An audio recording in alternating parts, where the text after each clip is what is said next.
I'd like to call the meeting to order at 7 p.m., and I would like us all to stand for the Pledge of Allegiance, please. I pledge allegiance to the flag of the United States of America and to the republic for which it stands, one nation, under God, indivisible, and liberty and justice for all. Thank you. Mr. Clerk, can you please do roll call? Supervisor Kowal. Here. Clerk Noble here. Treasurer Roman. Here. Trustee Ruggles. Here. Trustee Smith. Here. Trustee Voorhees. Present. Trustee Powell. Here. All present accounted for. I'm going to make a motion to approve the agenda with one addition, add item 10D, which is the voter request. I make that as a motion, looking for support. Support. I have motion and support. All in favor? Aye. Ayes have it. Opposed? None. At this time, item number 5, public comment. If there's anyone in the public that has anything they'd like to say, you have 3 minutes to state your case. You do need to identify yourself for the recorder. And there are any items on the agenda, we will go from there. No, just do. Yeah, that's already on there. Yeah. Okay. Excuse me. So at this time, if there's anyone in the public? Seeing none, I will close public comment. Move on to item number 6, consent agenda, which is a list of revenue expenses, check disbursements, budget amendments, department reports, and a variety of other township general business for the month. I'm looking for a motion to approve the consent agenda as noted. Motion to approve consent agenda. I have a motion, looking for support. Support. I have support from Trustee Smith. All in favor? Aye. Opposed? Ayes have it. 7A, approval of the minutes of regular board meeting November 16th, 2021. Looking for a motion to approve? Mr. Mr. Ruggles? Supervisor, Yes. before that, and I Excuse me. tried very hard to find all kinds of mistakes in it, and I couldn't. But there is a fairly big one on page 10 of the minutes, which is page 58 of the packet itself. Fourth paragraph from the bottom. And What was the page? page 10 of the minutes. Fourth paragraph from the bottom, and I essentially made a comment regarding the contracts, and it's got contact of DLZ, not contract of DLZ. It should be contract. Duly noted. With that, I move to approve the regular board meeting minutes of November 16th. I'll support that. Motion, support, all in favor? Aye. Aye, ayes have it. Now we get to have a little fun. Okay. I must admit, as supervisor and as trustee, over the years, I have yet to be able to do this. So I would like to come out there, because I'm not going to have you come up to us. And we, as this board, would certainly like to pay you the kindest respects you deserve. And I would like to read this proclamation for you. Proclamation recognizing the 100th birthday of Ruth Edmund Nicole. Whereas centenarians are a treasure for any community which benefits from their history, knowledge, and experiences. And whereas the Charter Township of White Lake Township recognizes with respect and gratitude the contributions of centenarian Ruth Edmund Nicole to our community. And whereas Ruth Edmund Nicole, granddaughter of Luther and Julia Fisk, recognize that, was born on December 3rd, 1929, a small house on M59 that is still standing today. Ruth was one of 7 children, 5 sisters and 1 brother. When Ruth was 7 years old, her family moved to Proclamation, but would return to spend weeks at her Fisk grandparents' farm in the summer. Many happy times and wonderful memories were made at the time. As Ruth attended a school at Lafayette Normal School, then taught at McIntyre One-Year School, she had 18 students in class, ranging from first to eighth grade, where she was both teacher and custodian. After teaching for a year, Ruth worked at General Motors, where she met her husband, Jeff McCall. Moved back to White Lake in 1969. And whereas Ruth is a loving grandmother of three, Ryan, Megan, and Alex, and a great grandmother of three, Carolyn, Ruth, Ava Kay, and Annabelle Ruth. And whereas Mrs. McCullough is part of a huge extended family, a friend once said, "Don't talk about anyone in White Lake. Ruth was related to everyone." Ruth is connected to so many families like Bachman, Brendel, Fair, Fisk, Stockwell, and Tegardine. And whereas Ruth McCullough has been a member of the White Lake Historical Society for almost as many years as it has been in existence. How long is that? A long time. Right? Yep. The White Lake Historical Society is lucky to have Ruth as a docent in the House of Fisk Farm Festivals. It is always extra special when you consider sharing the first memory of your students. Now, therefore, be it proclaimed that I, Rick Kowal, supervisor of Charter Township of White Lake, and on behalf of the Board of Trustees, citizens of White Lake Township, honor Ruth McCullough for a long life and prosperity, and wish her many more. It is signed by all of the members of the Township Board. I'd like to give this to you so that you can show it off. Tell some of the other ones they got to go around the track. She's sharp. Look how sharp she is. No, I agree. You don't have to get up. How about around? Can we clap for it?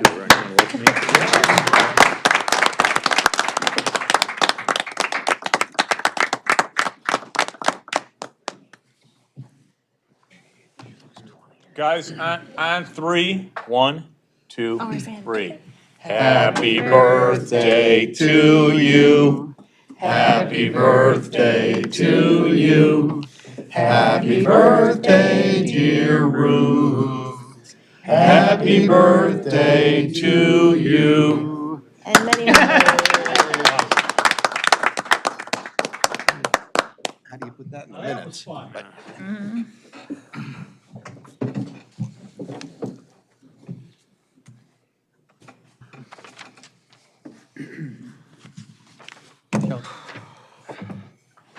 Kelly.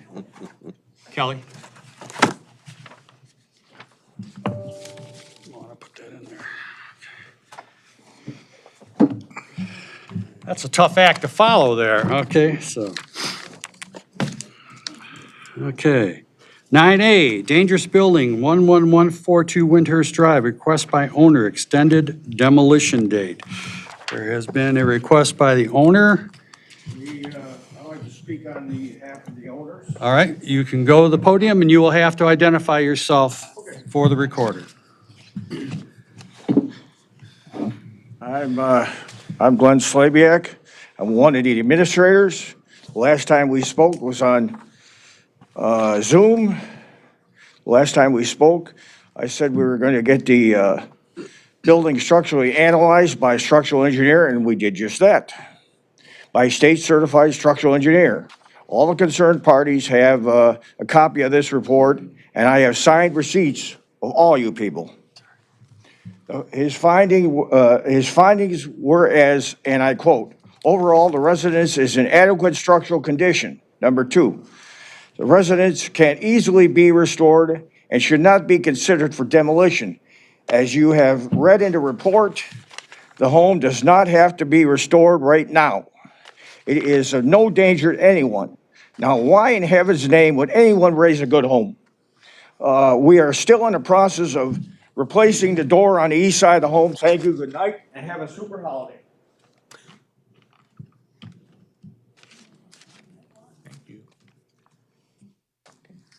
Did I miss something? I think so. All right. Never seen that before. Okay, well, that's, you know, Still need to consider the okay. We will consider the matter closed at the moment, and I'll have some further discussion. And in the future, I guess, okay? I'll get with the building department. Thank you. Isn't this an agenda item? Yes, it was 9A. So should we table this agenda item, Mr. Supervisor, or? I'm actually kind of baffled right now, okay, for someone who made such a intent of interest to do something. We have the building department here. That is true. I would like, I don't know if they're prepared to take a course of action at this time based on this information. Mr. Spencer, are you? I'm sorry. Are you prepared to make a suggestion for a course of action? Yeah, yeah. Please do. I think everybody has seen the structure. It has not changed. It's been, we've received numerous complaints going back to 2016 that are on the record. I know there were complaints prior to that.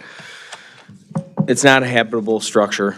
The roof was in very poor condition for many, many years and was replaced to a point about 4 years ago with a rolled roofing, which is not adequate at all.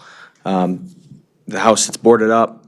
There's no electrical, no plumbing, no mechanicals in the structure. It's a block building at this point with broken windows, again, boarded up doors. So it was the dangerous buildings hearing officer's order that it be demolished, and we gave Mr. Slaviak the opportunity to come before you to state his case, and so that's where we're at right now. It's my recommendation that we continue on with the demolition. Any questions from the board? Mr. Roman? A question for our attorney. Habitable versus structurally sound. If the unit is structurally sound but inhabitable, So we have a list of factors in the dangerous building ordinance that the hearings officer evaluates each case based on. And the hearing officer in this case determined it was a dangerous building and ordered demolition. I know that there's been talk about a structural engineer report stating it is structural sound. I don't know if there's ever been anything submitted that would allow the dangerous building hearing officer, the building official, the township board to take that into consideration and modify the order, which is what I believed was the request today. Sure, and to mention, go back a little further, I should say, the first meeting we had with the dangerous building hearing officer, he requested a report, not just a report from an engineer, but also from a contractor to move this project forward, or to turn this into a project, to make this a habitable structure. And that was never supplied to us.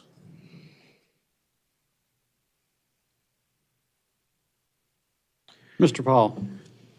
So how long does this township allow a partially completed or an uninhabitable structure to remain standing without some action being taken place? I mean, we even force people to mow their lawn, for heaven's sakes, let alone make a structure habitable instead of it being there for neighbors to look at in an uninhabitable condition. So I believe that this board gave some deadlines the last time it was before us, did we not? Well, not only did we do that, we also had a conversation, myself and the building official, to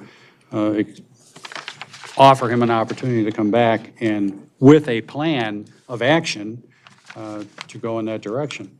I mean, if the house supposedly is structurally sound, but cosmetically it's a deterrent for the neighborhood, the minimum would be to bring the outside of the home up to proper standards. That would be the absolute minimal acceptable that could be done. Neighbors don't need to look at it. I mean, if there's someone there or not, that's one point. We have people that have summer homes that nobody's at for months. But it can't look like it's a haunted house on the street.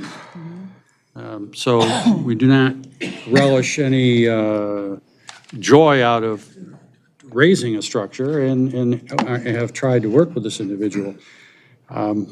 I'm just, like I say, I'm just surprised that the effort hasn't gone further, or there wasn't a continuation of what this request was tonight. So I'm kind of at a loss. And I hate to be the one, but the order does stand, and this board has the right to move forward with that order. How much contact have we had with this owner other than tonight? This would be Mr. Spencer. I to agree. answer that. We've sent probably 2 letters. He's come into our office 2 or 3 times. He's called 2 or 3 times in the past. So minimal, months. minimal conversation, minimal contact. I mean, I guess you could look at it that way. Okay, that's fine. I was just I mean, curious. yeah, we don't call him on a weekly basis or anything. No, I didn't expect that. I was just thinking more from his end, if he's made more of an effort. Oh, no, other no, than- he's not made really any effort, So this is the most you've seen him tonight? other than, yes, one Okay. time he came into our office, Okay, thank you. very upset. So am I correct in assuming that the owner has not submitted any plans or any action to make any changes at all to the structure? That's correct. If I may, the gentleman referenced that he was in receipt of something from all of us. I just want to clarify that I don't have anything from that resident. Just want to clarify on the record. I don't either. You would not have. He came into the township and gave a note to Mr. Spencer and essentially to myself, and said that, that the house shouldn't be torn down, which led the internal conversation to Mr. Spencer to have, and give them one more opportunity to come forth with a plan and bring it before the board if it would be acceptable, as we have, tried to do with other persons in the township, to be fair. And we're trying to be fair and equitable here, but that is a two-way street.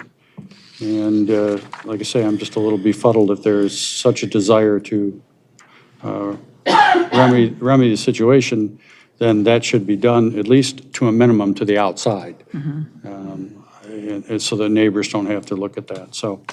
But at this point, Mr. Spencer, if you are recommending that the order stand, I would say that demolition should occur within 30 days. So, Mr. Supervisor, going along the lines of what you're speaking of, is there any remedy other than demolition to bring the outside up to par? Is there any room to compromise or work with this resident? Obviously, emotions run high, but actions are more important. So, is there anything that you would recommend other than demolition that we could compromise with the resident, that he can bring the outside up to any kind of standards, or you don't think that's possible? I mean, certainly it could be done. As stated, I think this goes back to, February was the first dangerous building hearing. I mean, we're going on a year now, almost. Certainly, you could, if you wanted to extend him that time to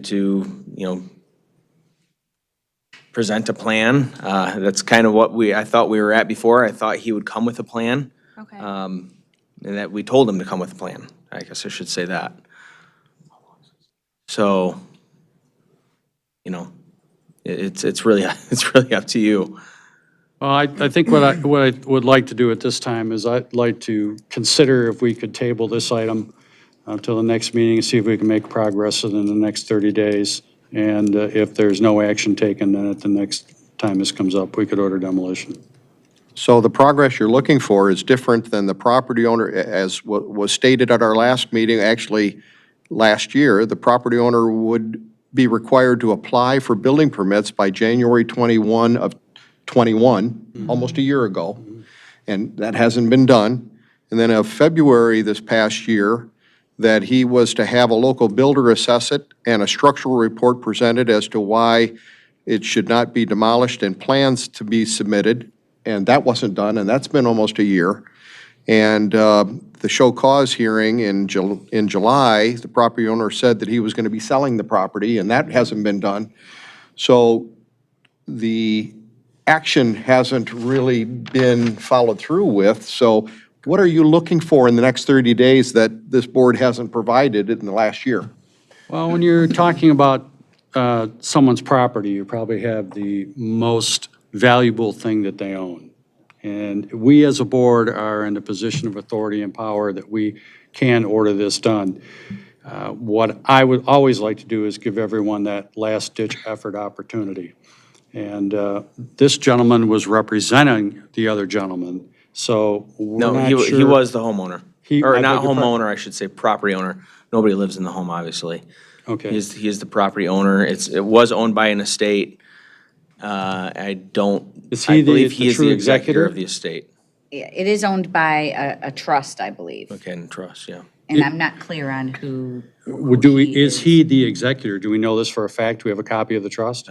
He said he is, I believe we have that Lisa's done the information, done the background and Do we have evidence that he indeed is the The trustee? person who was here today, I don't know. We've been notifying the trust with the address that we have, both through a deed search as well as the assessing department, which is what's required under our ordinance. And obviously, they've been getting our notices. Well, yeah, they're here, but they didn't follow. But I don't know who this individual was and what his relationship to the trust is. He indicated he was here as a representative of the property owner. Yep. That is what he did indicate.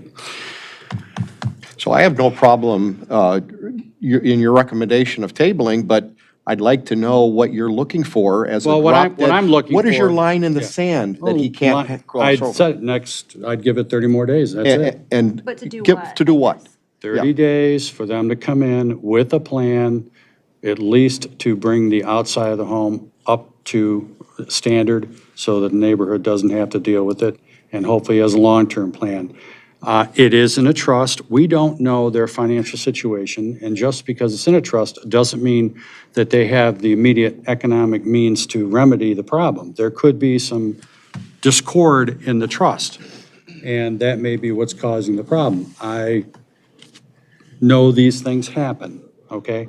And it's one of the things that we have to be sensitive to, simply for that reason. But we do need to be sensitive to the neighbors, and that's why I would say, I would do the last-ditch effort, reach out. You need to do this at an absolute minimum, and here's your opportunity. And if you don't put a plan in effect and present it to this board, then that's it. If I can, Please. this went through the whole dangerous building process, and it was determined to be a dangerous building. So if you were going to work with them, I get it, I have no problem with that, but ultimately, you want it to not be a dangerous building and not just make it look pretty. So if you want to do like a timeline of the exterior by this day, structural engineering, something to document that it's safe by this day, like we did with, we had one of these It'd be few the months ago. similar format, but again, the reaction from the homeowner was a little, off-putting. yeah, just a bit. So we want to try to help them to help themselves. So I just feel that we should try to extend out to them a last-ditch effort. If there is not some sort of a plan in writing, in effect, within 30 days in the next meeting, to continue on with the demolition order. So this plan, is it submitted? Are there permits needed to do what the supervisor's asking to have done? Excuse me, windows and doors we do take permits for. And in my opinion, the roof should be redone as well. I have not been in the structure. The windows are all covered at this point. I did see in through the windows months ago before the windows were tarped over. And the inside is in very poor shape. The roof is being held up. The roof structure is being held up by a couple 2x4s in the center of the home. This home has been vacant for 25 years. It's been vacant for some time. It's not like this just, nobody's lived there for 4 years. It's Oh, I know. 25 years where it sat with an open roof for several years. I think he said that the individual that owned it, it was like 10 years ago or something, if my memory serves me correct, that the house has been sitting like that in the trust, and there was lack of action. So don't quote me on that, but something to that effect. Nonetheless, I still think that we should reach out to him, give him 30 days to come with a plan, and have an effective plan with a timeline. as we have done for other individuals in this community. And hopefully cooler heads will prevail. If not, if there is no plan in that 30-day period, I would continue on with the demolition order. So the plan then is submitted within 30 days, and he submits, but it doesn't even come close, I'm just doing a hypothetical, doesn't even come close to being able to address the issues. So then it goes back to him with something from the building If the department, so. plan, the plan will have to come and meet the satisfaction of the building official, period. Well, that would have to be drawn up by some kind of an engineer, architect? Architect, correct. Not necessarily in a Not necessarily. I residential. think we're talking about, at this point, to make it, I don't want to say habitable structure because it will not be, but at the very least, not an eyesore, not dangerous for somebody from the outside, windows, doors, the roof, and that would certainly satisfy from the exterior standpoint. Now, again, there is much work that needs to be done on the inside, so. It may put them in a better position to sell the house too at that point in time. Hard to say. I've got a question, Mr. Supervisor. Yes, So if he Mr. were to do those things that you described, windows, doors, roof, it would still be considered a dangerous building, or no? Would it come off of the list? No, it wouldn't be a dangerous building, it just wouldn't be an occupied building. So that's all he would have to do to get out of this situation? I think one of the provisions of the dangerous building hearing officer and his hearing was that he deemed that it was dangerous, structurally dangerous, as well as an eyesore and an attractive nuisance. So though at least those three things should be addressed. They would have to be remedied. Yeah. I agree. I'm not saying that that would be the end-all, be-all. Correct. There needs to be a plan and process Correct, yeah. put forward. But I'm sorry, Mr. Ruggles. Well, what I was getting at with that is, so if he did that, just the windows, the doors, and the roof, and didn't do anything else, he's just gonna wind up back here again. No, he'll have to have a plan, but at least to the remedy of that point where it's not considered an attractive nuisance or a dangerous from the outside. That would be the first step. I would defer to Mr. Spencer to let him work that out to his satisfaction, because he is one who will have to enforce this. We can sit here and second guess him all day. And if he gets a higher level of cooperation from the individual, perhaps allowing him to go inside, take a look at it, we might be able to make some recommendations and move forward. The outside of the home, the brick itself, if you walk around it, is not in bad shape, okay? It's just the other items that we're talking about. It's an older home, it's just that, I don't even know what era, that was probably built in the 40s or 50s. And I'm guessing, Or probably before. maybe before that. So, if Mr. Spencer would have to come to you, because his recommendation is to continue with the demolition, so he'd have to come to you, and then you would have to present to this board that you would be okay living next to this structure as requested. if it's remedied on the outside and they have a continuous plan of action for it, then Okay. that would be something that I would think would be reasonable to expect. Then we look to you then to make that Fine. recommendation. I got big shoulders. Okay, Yeah, yeah. yeah. Mile wide. Quick question. So Nick, how do you get a hold of him? Is it a certified letter that you would, We'll send him a letter for sure, but we do have his contact. have you had luck reaching him by mail? Have you gotten Yes. responses? When he responds, he brings a letter in to us. Gotcha, okay. So there has been, and obviously he received the message about today's meeting, excuse me. So, but I would say one last ditch effort to reach out to him, and if he fails to respond and meet your satisfaction, then the order stands. Rick, why don't you make a motion to table and also stay the demolition order if you could?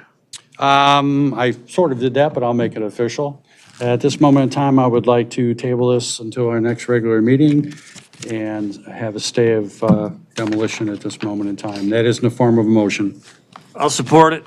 Motion support, all in favor? Aye. Aye. Opposed? Ayes have it, thank you. Okay, well, that was definitely different. Okay. Next item, request to consider corridor improvement authority proposal. John?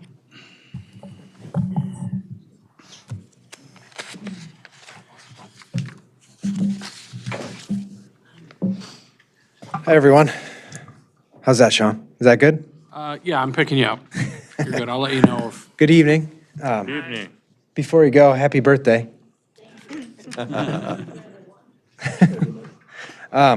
Thanks for having me tonight.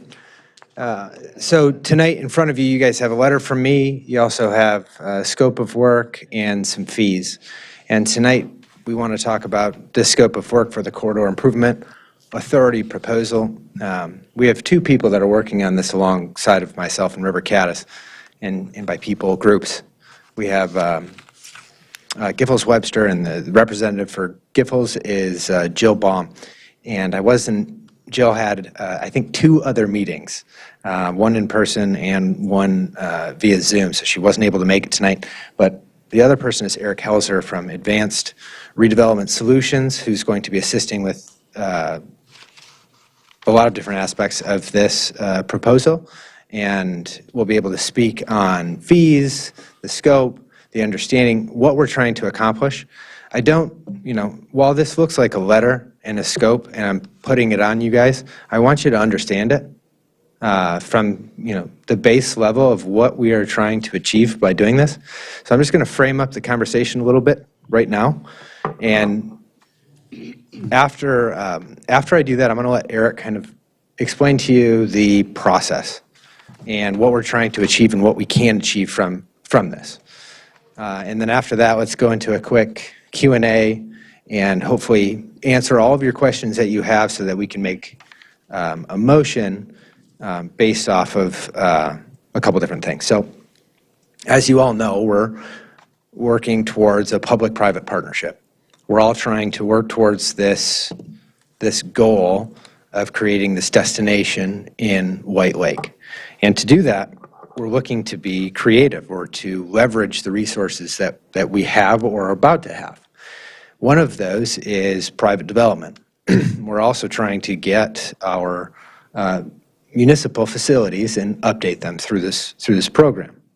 So while looking at this, a critical component of this public-private partnership is leveraging the benefits of the private development to assist in payment or reimbursements of the municipal facilities. And that is what the goal of this CIA or Corridor Improvement Authority is doing to accomplish, right? So I want to make sure that everybody understands that this is a critical component of this P3, and we're utilizing different resources to leverage and put ourselves in a better situation to pay for our facilities. In doing so,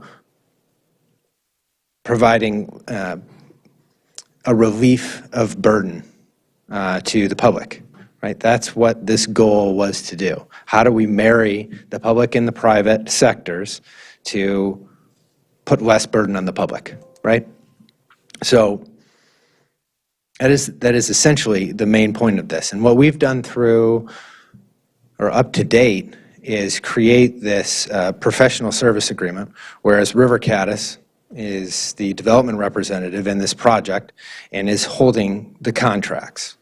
And so we are presenting the scope, which involves a series of tasks, and then associated with those tasks are fees, right? Those fees are a basis to get us where we're going. And I'm going to let Eric explain to you what those fees are going to accomplish.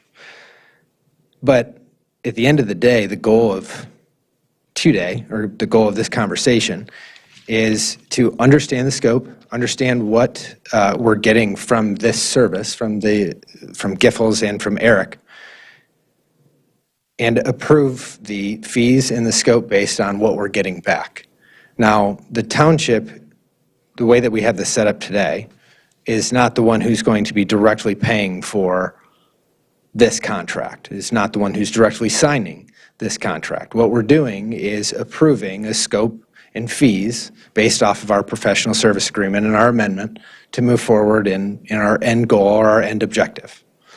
So that is essentially what the motion would be at the end of this, is to approve that based upon or conditioned upon legal review of the contract, of the full contract, or the scope and the fees, and any other issue that may arise legally. So we can make this conditioned upon legal review and approval, and then hopefully the board, if everything is set up legally and approved, and tonight we approve the scope and the fees, then the board can allow Rick to approve the final contract. So that is the goal. What I'd like to do is have Eric come up here. Yeah. Real quick, John, I didn't understand part of what you said. Which I thought part? you said something to the effect that you're not asking the township to pay for this? The way that we have our contract set up, our amendment, right, our final amendment is that any contracts that we're going forward with, we're having you approve first. So we're not doing anything without your approval. We're bringing this to you. I'm holding the contract and paying for it as part of the project cost, the whole project cost, right? It all gets thrown in.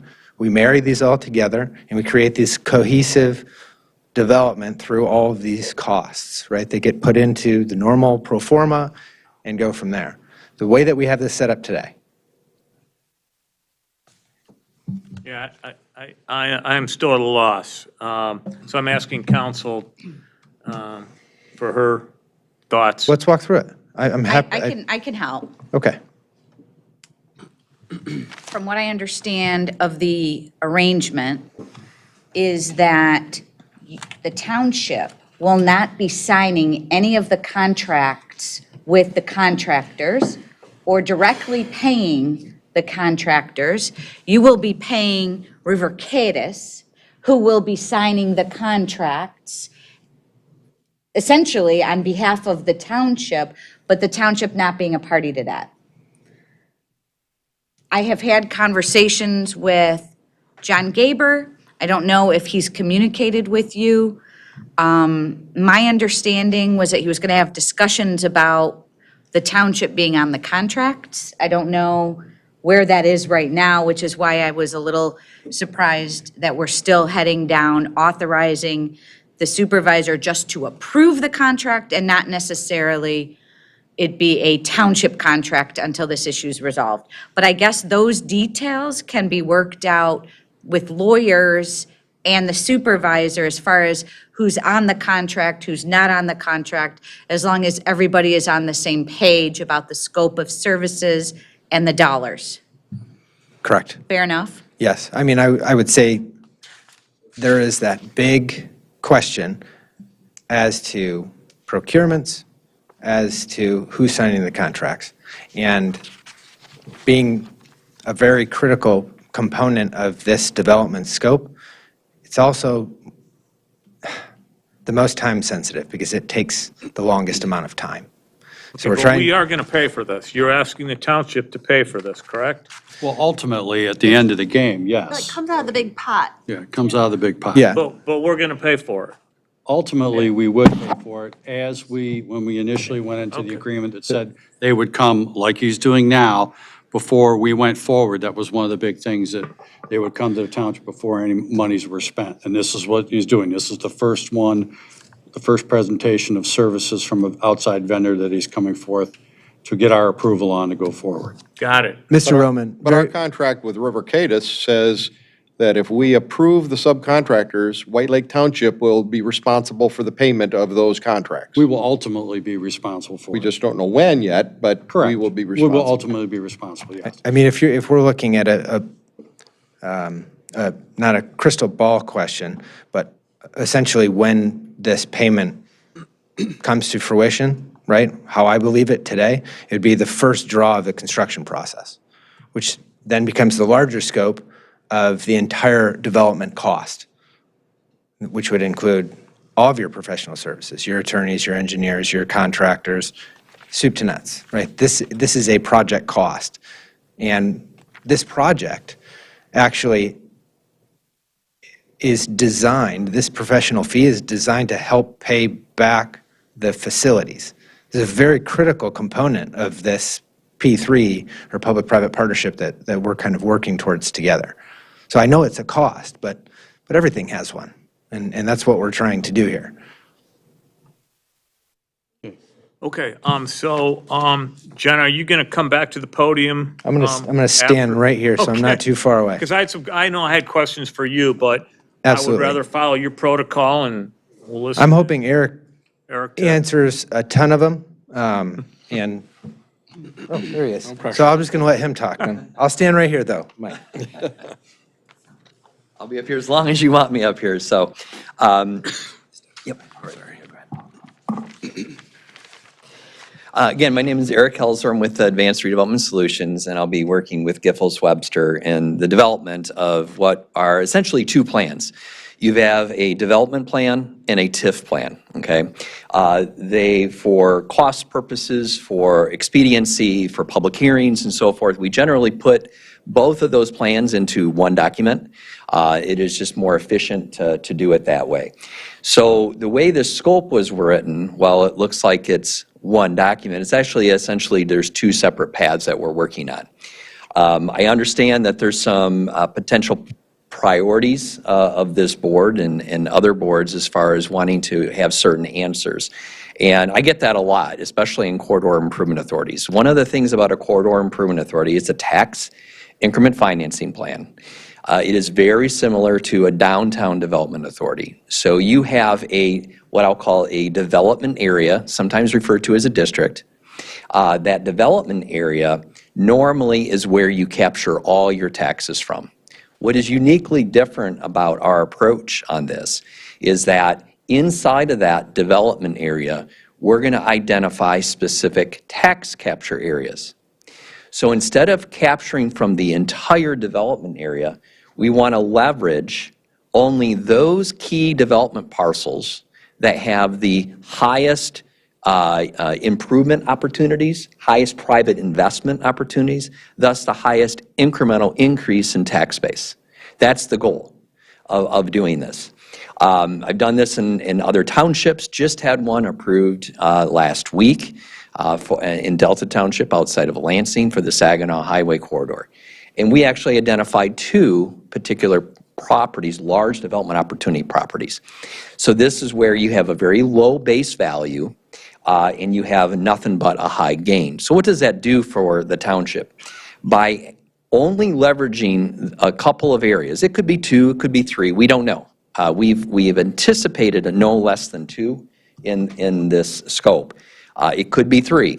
We're going to work with, all your various departments to identify, even look at the properties, talk to property owners, developers, what they're trying to do.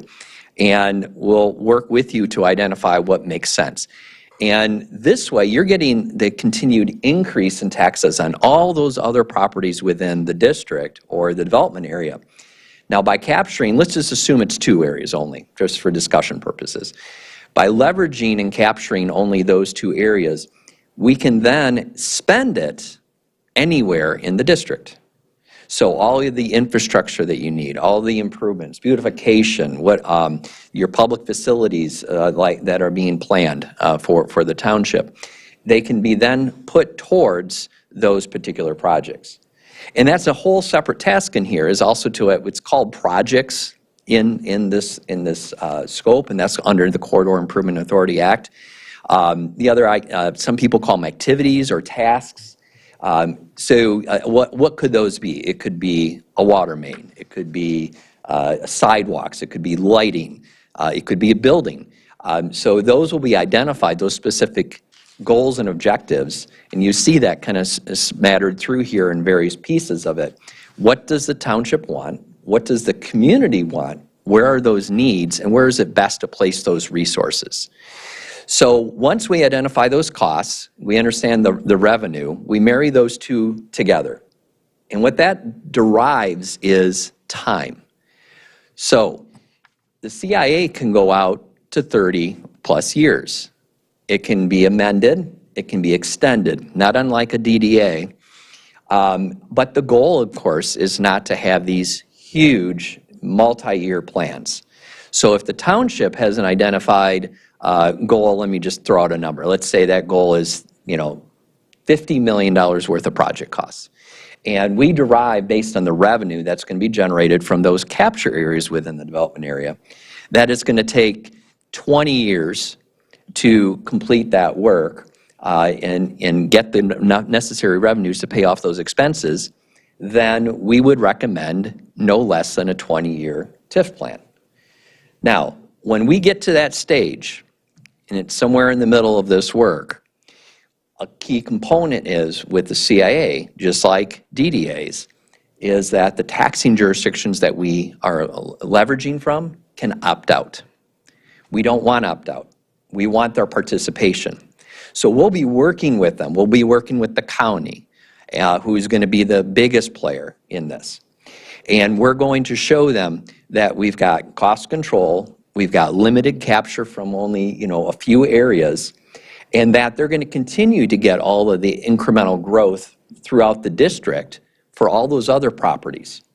And that is what I would say a today better approach, especially with tightening budgets, limited resources that your township and every other township and every other city and village that I'm working with has. So rather than grabbing from all of the properties and then going to the taxing authorities and asking for them to not opt out of it, we have a better chance of having them pass an agreement and staying in. And that's just a better approach. We would do that somewhere in the middle of this work before we would complete the development plan, before we complete the ultimate TIF plan. I would hate to get to the end of this scope and we have our major county. We would focus on the county first. We would look at all the other jurisdictions we'd be capturing from. But I would hate to have them especially opt out of a need that the township has, and we have no resources to complete that work. So it's all about resources and financial resources to complete it without you going out, passing a special levy or assessment or bonding for the work and putting it on the taxpayers. If we can leverage what you want to do from private investment, we can get a public return. So that's the goal of this. So I didn't go into the nuances of every task. I don't think you want me to read from this and go through it, but that's the general approach of how we're trying to tackle this for you. So. I have The county, how we're going to start this first and then have to go to the county? Yeah, so we have to do a certain amount of forecasting on the revenue side for the projects that we want to leverage, so identifying where those project capture areas are going to be, and then what your needs are on the cost side. So once we get through that, then we'll put a model together that is county specific, that's going to be township specific. And what we do is we actually show them, here's the base taxes that are in the capture areas. And here's the incremental increase from those capture areas. And we're only leveraging from those two, and here's the costs. And if we don't get crazy on what we're trying to pay for, and we're not doing this entire district-wide capture from, I think you're going to see that the county, I actually got a unanimous approval in Eaton County where this Delta Township was. I was shocked to actually see an unanimous approval. One of the things that we did there, because we had sufficient revenues, we had about a $200 million development, fortunately, that kind of fell in our lap. And we were able to leverage that. That helped out a lot in one of the parcel areas. And what we did is, because we knew we had a 20-year plan, we did what was called a pass-through. And we identified that based on the minimum amount of revenues we needed per year to service the debt for the infrastructure improvements that the township wanted to complete, we passed through 20% of all new incremental revenues from those capture areas. So not only did they continue to get the base taxes for all properties in the development area, they got all of the increase from all of the development area properties that were outside the capture parcels, but the capture parcels themselves, they got the base plus 20%. And in all my career, I've been doing this 30 years now this year, that was the highest that I've ever seen for a sharing and pass-through. And they thought it was a very well thought out plan, very conscientious plan, thinking of all their needs and their revenues and thinking not only about the township residents, but the county residents, which is huge. And counties look at that from that perspective, as you know.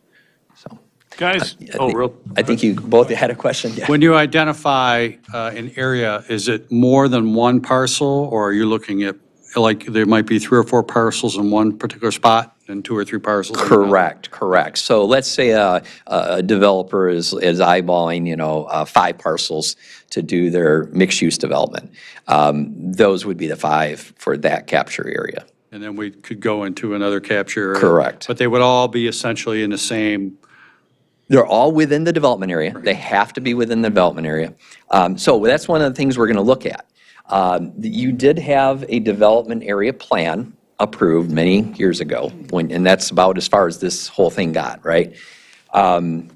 Through my driving of the corridor and through discussions and meetings that we've been having thus far, it is likely that we're going to recommend extending or adding parcels to that. I mean, we got to go through this whole process anyway. It's a very minimal cost if there's a benefit.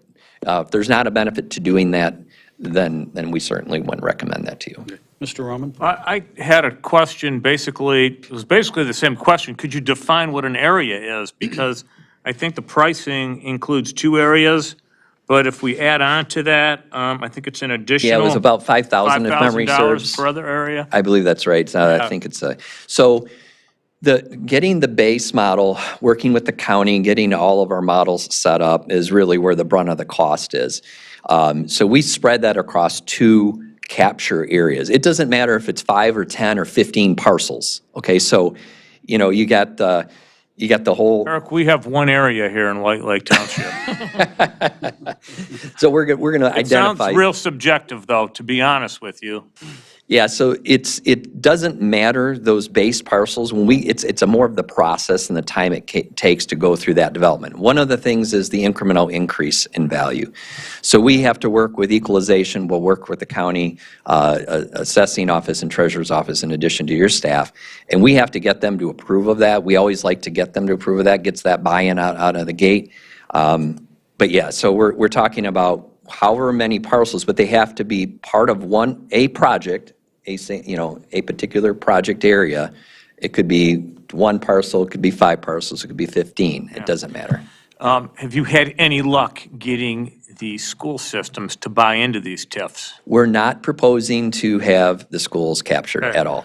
We're looking at local, what we call local versus state, and state is often referred to as state school. I would not recommend going after state tax capture today. If we can do this with local tax capture, keep it local, keep it home. Talking, meeting with the local school districts then? Well, local schools, yes, so there is a portion that is often in there. Okay, but we won't be able to get captured debt, correct? No. School debt is a no-no. No, school debt's a no-no. Okay, so primarily, we're going after county millage. County and township are the 2 largest. Township we get anyway, right? Yeah, That's a township we wash. got because you're here. We're a wash. You're wanting to do this, correct. But those are the 2 largest millages that we're going to be leveraging. But the incremental increase over the base to the township can be specified to this particular project. Correct. Correct. So there is a separation. We would receive it, but it would be divided, so it's not on the same, it's not coming out of the same, or I should say, it's going into 2 different wallets. I understand, Rick, but let's face it, if we weren't going after county money, this whole thing would be worthless, okay? Wouldn't make sense to do a CIA and a TIF to capture money that we're going to get anyway. It just wouldn't make sense. Yeah, no, you're correct. You're correct. And libraries generally, the legislation was changed for libraries. I'm just going to bring libraries up.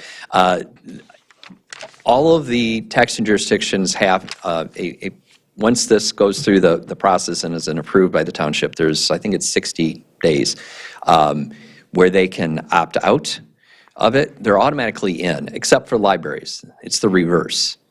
Libraries are automatically, by special legislation passed a few years ago, they have to opt in. Yeah, the only library millage we won't. have is debt. Okay. It's library debt. So Yeah. And so I just count the libraries out. Any other questions from the board? Mr. Powell? Yes, sir. And Eric, thank you for being here. Yep. You're welcome. I have a little bit of experience in TIFs and DDAs, and the one that I was directly involved with was in Highland Township. They had a DDA trying to set up a TIF, and that was a number of years ago. When the county was approached, they did not allow any infrastructure to be captured at all. They wanted the township to front all the costs for the infrastructure, and they would then allow the TIF to include the buildings themselves. So that was a major hurt, and that sunk that entire DDA and the TIF, because the vast majority of the costs is the infrastructure. And in 2005 through 2007, I was involved, and this township was, in the corridor authority here in White Lake Township, and it included the property up and down M59. And the board studied it and adopted it, but then when it came to the details of establishing the TIF, it fell apart by a number of reasons, and the county was one of those. And so I have a problem authorizing the township to spend $50,000 before anyone even meets with the county, and then them say, no, we are not going to approve any TIFs. I don't think that's going to happen, Michael. It's okay. It's one thing to say, I don't think it's going to happen, and this board saying, we'll bet $50,000 on that. And let me finish. So what I'm suggesting then, and the complication in the contracts is going to be a little bit hard. What I was going to suggest is that if this board wanted to, we could authorize the spending of those funds, but not allow it to be consummated until after the initial meeting with the county. It's my understanding that we have a Zoom meeting or some meeting with the county exec's office, and I'm going to suggest that very possibly we invite members of the county commissioners into it as well, because they have to approve this as well. And maybe we include a couple, three board members, maybe the CCDC committee members, to be part of that meeting so that we can understand whether or not the county is going to even consider being part of a TIF before we authorize a $50,000 contract with you guys.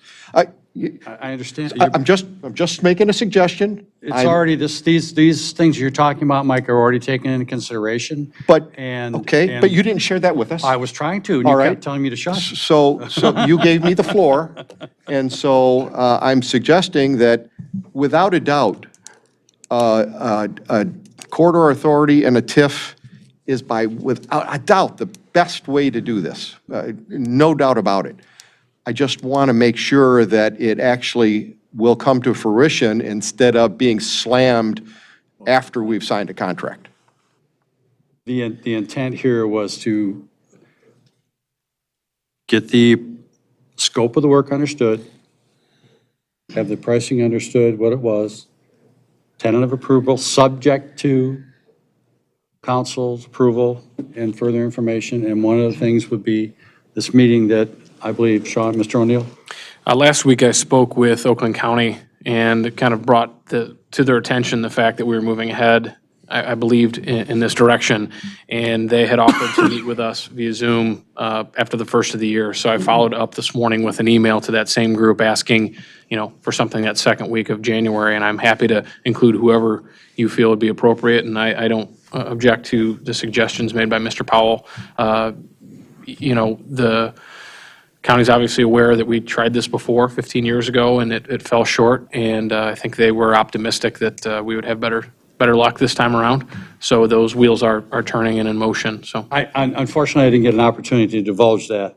So, but that is part of how we would approach this. There is no way on God's green acre that I would sign for $1 until I knew we were at least accepted to go in that direction. Obviously, as presented in our packet, none of that information was provided. I so- was going to have some oral conversation about that. And let All right, you well, now understand. you've had it, and we can still have it. Yes. So I agree with everything that you are saying. Okay. And that is exactly how I was going to continue to inform everyone regarding what the thought And process was. if I could add something to this discussion, I agree with both of you gentlemen on this, and we would not get to the end of this without knowing that. We would have to get, an initial meeting would be great, but I can tell you, having worked, there would be a lot of caveats in that discussion. What are the limitations? What are you spending the money on, specifically those tasks or those activities? What are your capture areas? What are you talking about? What are the numbers? And we often have to get into pretty graphs and pictures and pie charts and bar charts to show them all these things and tables. And what we can do is we can get, it's about halfway through. I just kind of roughly was estimating what would we need to accomplish within here so that we could get a firm nod by the county. I think we could get an initial nod, but you're not going to get 100% of their commitment. Obviously. But One thing I did not mention was that in my discussion last week, they had kind of signaled that the County Board of Commissioners is reviewing their TIF policy, and I think they're looking at making some recommendations to move in a direction that might be a little bit more flexible, was what was indicated, and without bogging down and holding anyone's feet to the fire on it. It sounds like the timing may be pretty good. I think there are some committee meetings at the county next month that are going to possibly shed some light on some of those specific details. that's good to So, know. I didn't know that. Thank you. yeah, there were, some moves, or there was some movement toward opening up some flexibility toward what some of the capture dollars can be used on. And so that's certainly optimistic. Good, good. Any other board members have a question? Mr. Roman? Yeah, so I'd like to understand a little better about, once the money is captured, what it can be used for. And it sounds like, does that differ from county to county? It's not so much the county. To his point, it can be. It can be, any of the jurisdictions can put limitations on it. Normally, if they don't have a policy, as he's talking about, I love the policies because then you're walking in, what you're walking in for. And if there's something we don't like about the policy, we can often negotiate that separately. So what they do is we normally enter into what's called a tax sharing agreement with the county. And in that tax sharing agreement, what we'll end up doing is we'll specify, we can reference the policy. I had to do that in another jurisdiction when they actually had a policy. All we had to do is reference the policy, what it could be spent on. They didn't care so much about the dollar amount because that was derived by the taxes that were being created from those TIF capture areas. But they were all concerned about their policy being met. The township that I just spoke of over by Lansing with the county, they had a list of things they didn't want it to be spent on. So they were concerned about facades. I'm just going to throw that out there. It was one of their main concerns. They didn't want it to go to the facades on buildings, which they considered a private requirement, a private investment. Why are we paying for private people's properties to get a facade, up to code, so to speak? And so we agreed that that wasn't the intent. So we had a whole list of infrastructure improvements because that was what we were after. Anything that was in a public right-of-way or easement, so that's your roads, your sanitary, your water, your sewer. Municipal buildings were not on the radar for the township, so that was not part of it. But they had a pedestrian bridge that they wanted to cross over the highway. They had a lot of bike paths and pedestrian interconnections between their areas throughout the township along the corridor. That was a huge part of it. Plans and studies and engineering and design. So they were all in favor of that. So it was more what they didn't want. So it varies, to your point, it varies. Yeah, so Eric, if the TIF money cannot be used towards buildings, CIA. That's a big issue for us. Yeah, so we can limit that. And that's the whole part of the visioning, what are your needs? And that's in here, I think it's on page 2. We're going to define that for you. We're going to identify, and that's what the development plan says. This is what it can be used for. And then you'll have a projects list in the back, and it'll actually list out those public projects, improvement projects, that can be spent on. It doesn't have to name the exact building or the exact water main. It'll be more generic, water main, sewer mains, sanitary, whatever. A question for you. So if the county won't let us use this money on the buildings themselves, it's basically infrastructure that is left, It can be used, yeah, so normally where I see limitations, it's on the private buildings. CIAs can be used to actually pay for skeletal shells of private buildings. And what we normally have done in those situations is that we only allow the capture from that project, that property, to then go toward that private building. We're not talking about doing that here. We're talking about public buildings, correct? Only public. So we'll be very specific in this. This is a document that you'll review, your staff will review, and we'll be very specific to exclude those concerns. And I haven't had one of those approved in years with private dollars. Yeah, but interestingly, what's that, John? We're not saying that we can't pay for public buildings. Right, correct. We're not saying Well, for you're not public saying buildings. that, but no one said that they will either, correct? This will, if you want to use that, it's allowable under the act. I thought Sean had mentioned that under Oakland County's current policy, they will not let us use TIF money captured from the county towards public buildings. So that was part of the conversation. I wasn't going to get into the weeds on that all tonight because I don't have it in front of me, but it was conveyed to me that the county portion of the capture, previously, they were not supportive of it being spent on buildings. Infrastructure, yes, but not Including buildings. public buildings. I believe so. Okay. But the policy change that I mentioned, and again, I don't want to hold anybody to it, and I didn't want to be specific, but was to move in the direction of allowing for the county's captured portion of that increment to be used for public buildings. So that is one of the policy changes that they're focusing on. So Okay, so let's hope that happens, but I also want to let you know, we've got American Rescue Plan Act money that the township has taken in that we can use toward infrastructure. Are you guys thinking the county is going to let us use TIF money to reimburse ourselves for infrastructure when we already received grant money? We're getting in the weeds, but I can tell you just a very high level, other communities where they're using their infrastructure money sometimes in concert with TIF authorities is they set up the program as a loan. And so what they end up doing is they revolve, instead of a one and done with those federal monies, which you'll never, ever see in my lifetime, in my career, I will never see those kind of dollars again. None of us will. Revolve those in some way through a TIF project, through a Tiffany authority. Not going to get all of it back, but get a portion of it back. So there is a possibility to do that in concert with those monies you speak of. That's way over my head, but It's creative. It's being talked about very seriously by many communities across the state.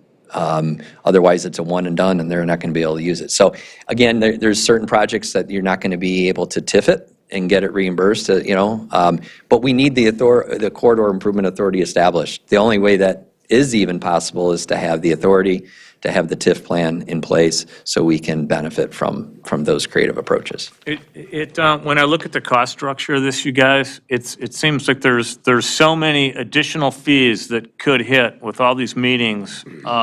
Is there any way to do this for a fixed cost? There's a lot of people involved in time. One of the things we can't control, it's a great question, is the number of meetings we attend. That's where a predominance of, we've made a certain assumption on what we figure is standard and typical. If we have to get involved in the assistance in drafting agreements outside of the attorneys, you're going to have attorneys' fees that are going to be on top of this. I'm not going to sugarcoat it. There will be that, but that usually comes in at the tail, and it's related to the agreements between the taxing jurisdictions. So, this is really driven by you and the other taxing authorities. Well, if I look at our audit engagements, they typically quote us a fixed fee. And the reason that they do that is they've done so many audits, they know that certain areas they'll make time up, other areas they'll have to take extra time. Yeah. I would think this is the same for you guys. Yeah, and it's not my call, okay? But I've lost in pretty much all of those cases with TIF plans because I can't control the public. I can't control the number of meetings that we have to come to. The will of the authorities. Those taxing jurisdictions can put us through quite a bit of work and rework, and restructure. It can become complicated. You know, Assuming it you doesn't need priced to be that that in, way. though. What's that? We're assuming you've priced that in. Yeah, we've assumed the minimum that we feel is fair and representative between Giffords, their firm, and my firm doing this for all these years. We feel that this should cover it, but should we have to go over, that's where those additional fees could come in. And we could structure this, and again, I'm not in party to the agreement, but we could structure this is that, you know, obviously when we reach that point, that there's an approval process by, I don't know who, but we could structure it that way before we get into it. If there's a extraordinary cost, as I'll call it, maybe the county, just to put them on the spot, things that we have to do to help address some of their questions, we can give you a firm price once we know what that is. That's not a problem. That way, it's not an open book. I have no problem doing that. I'm sure Jill at Giffords won't either. We just don't know what that is, and that's why we gave you our lease here. Mike, I'll say, and from what little I know about this process, I think it's an apples to oranges comparison when you stack this up next to our audit. In fairness, that's very controlled. They know who they're working with, and the public is not involved. And obviously, this board always is happy to involve the public, and if it requires an additional meeting because of something unforeseen, that's certainly out of their control. Yeah. And, you know, if we decide we need to have extra meetings, you know, I would say in fairness, we can't expect them to bear the burden of the cost because we decide to have extra meetings. I'd also say if you did a fixed cost, then why not have 6 or 7 meetings, you know? And I'm not saying we would want to, but then there's no push to get us through this process as is outlined right here, so. Yeah, I'm really trying to get an idea what this is really going to cost. Sure. Is the TIF also audited every year? It depends. It can be. It depends on how picky a jurisdiction is. So that would be up to the jurisdictions that... They can call an audit, correct. Is Oakland County? Oakland County. Often, it's the actually governing body more internally that sometimes will trigger an audit. Then I see a taxing jurisdiction trigger that. I used to work at MEDC in the middle part of my career, and I headed a first TIF audit and structure for the state of Michigan, and I'm very familiar with the audit process. It's been a year and a half structuring that, and we are very careful when we put these things together, and having my state hat on, knowing what those audits can be like, we're very careful in papering this properly so that we have a very clean, clear path, and everything's legal, and we've checked all the boxes. Okay. Well, thanks for your time, and thanks for answering all those questions. Yep, anytime, that's what I'm here for. Any other questions from the board? So, Mike Roman, thank Trustee? you for bringing that up, because that's exactly what I wrote down. I was curious about how that federal funding came into play, because that's only specified for infrastructure, and so is this. So I didn't know how they mesh together or how they conflict. Can't double dip. Well, Yeah. so this seems like we might be chasing our tail and doing all of this for something we can't double dip for. Yeah, unless we set it up as a revolving program, where the federal monies are a loan, and how that's done is still being worked out. There's a lot unknown, how you can use this money and what specifically you can use this money on. There's armies of attorneys pouring through how to do that in a lot of communities right now. But yeah, we certainly, that's not gonna solve all your problems. The federal funds, we know that, and the things that you wanna accomplish. So this can continue on in parallel while that's being fleshed out. And the good news is that you're gonna know on the federal piece of it, you're gonna know relatively soon, I would imagine in the next 3 to 6 months, how that money could be spent by you. They already have made some revisions at a recent OCATS meeting that I was at. It was divulged that now they will allow for park improvements, a certain amount of that money to be used, not acquisition, but improvements. And they're looking at a variety of other, what they'll call expenditures that will be considered conforming. Okay. And you are correct, and this was a major topic that we had at that meeting and some of the information that we received. So what we could do, to your point, is once that's resolved, is, we're going to be figuring out what your projects or your tasks are. where there is overlap and we can't create a revolving fund, we just take that out of this. I mean, this isn't something that's going to happen overnight either. This is many months of work and a lot of public meetings that we have to have to iron that out. So we'll have time, I think, to figure out how those two mesh. Okay. I think I'm ready to listen to some of my colleagues, but at the moment, I need much more convincing as to why this is beneficial to us. It seems, potentially a large cost and a big project that can perhaps run parallel. Like there's a lot, there's a lot of unknowns.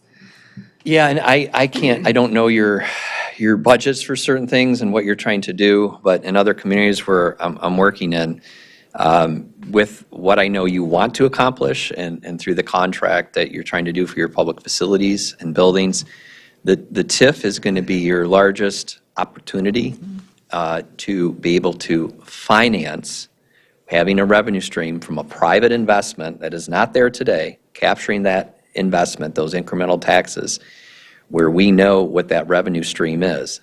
Then that revenue stream is leveraged, can be used to finance against that with those annual captures that are going to be from those tax capture areas. There's no other program that the township can go after to do that. I recognize that, and I Okay. recognize the opportunity. Okay, I'm just not sure yet if it's the right path for us. okay. Liz, just real quick, if Oakland County will let us use this TIF money that's captured towards the debt taken on for the buildings, Right, if it. that would be huge. Agree. If we're allowed We to just use it don't for other know. purposes, as I said, there's quite an unknown here. And unfortunately, this is the process that reveals the information that the county will require to have in order to make a final decision. And it's just part of Just the how equation. timing lined up, I think we'll, in a couple weeks, have a lot more information with that future meeting coming up.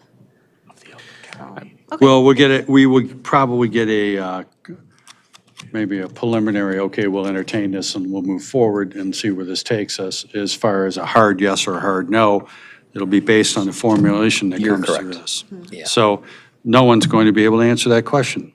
And to Mr. Powell's comment, is it a $50,000 crapshoot? I don't believe it is. I believe that the odds are very much in our favor for this to move forward to some degree. As to what degree and what those conditions, the amount that will ultimately end up being is yet to be seen, because we don't have, you got the chicken and the egg. You can't get to the omelet till you get the egg, and you can't have the egg unless you had the chicken. So it is kind of a convoluted process, but this is commonly done throughout the state of Michigan, and it is just different to us. And so much of this process that we have talked about as a board, and we had mentioned there were going to be many new things that we were going to be looking at for the first time. And there was going to be areas of which we were going to have to invest monies in order to yield a benefit. And this is a prime example of one of these areas. And Mr. O'Neill.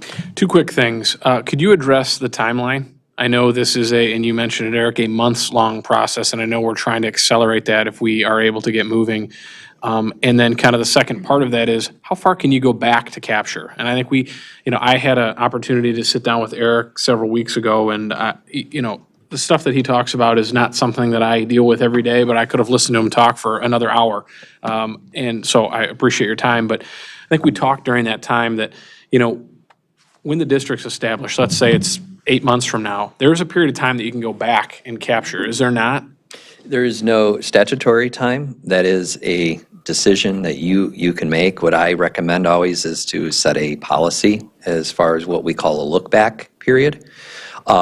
State of Michigan, for example, in their brownfield program for their TIF, because that's probably the most widely used TIFing mechanism in this state, because it's project and property specific, they have set a policy through the Michigan Strategic Fund of 1 year as a look back. They have gone back on one of my prior projects as long as 3 years, and that's with state dollars. So,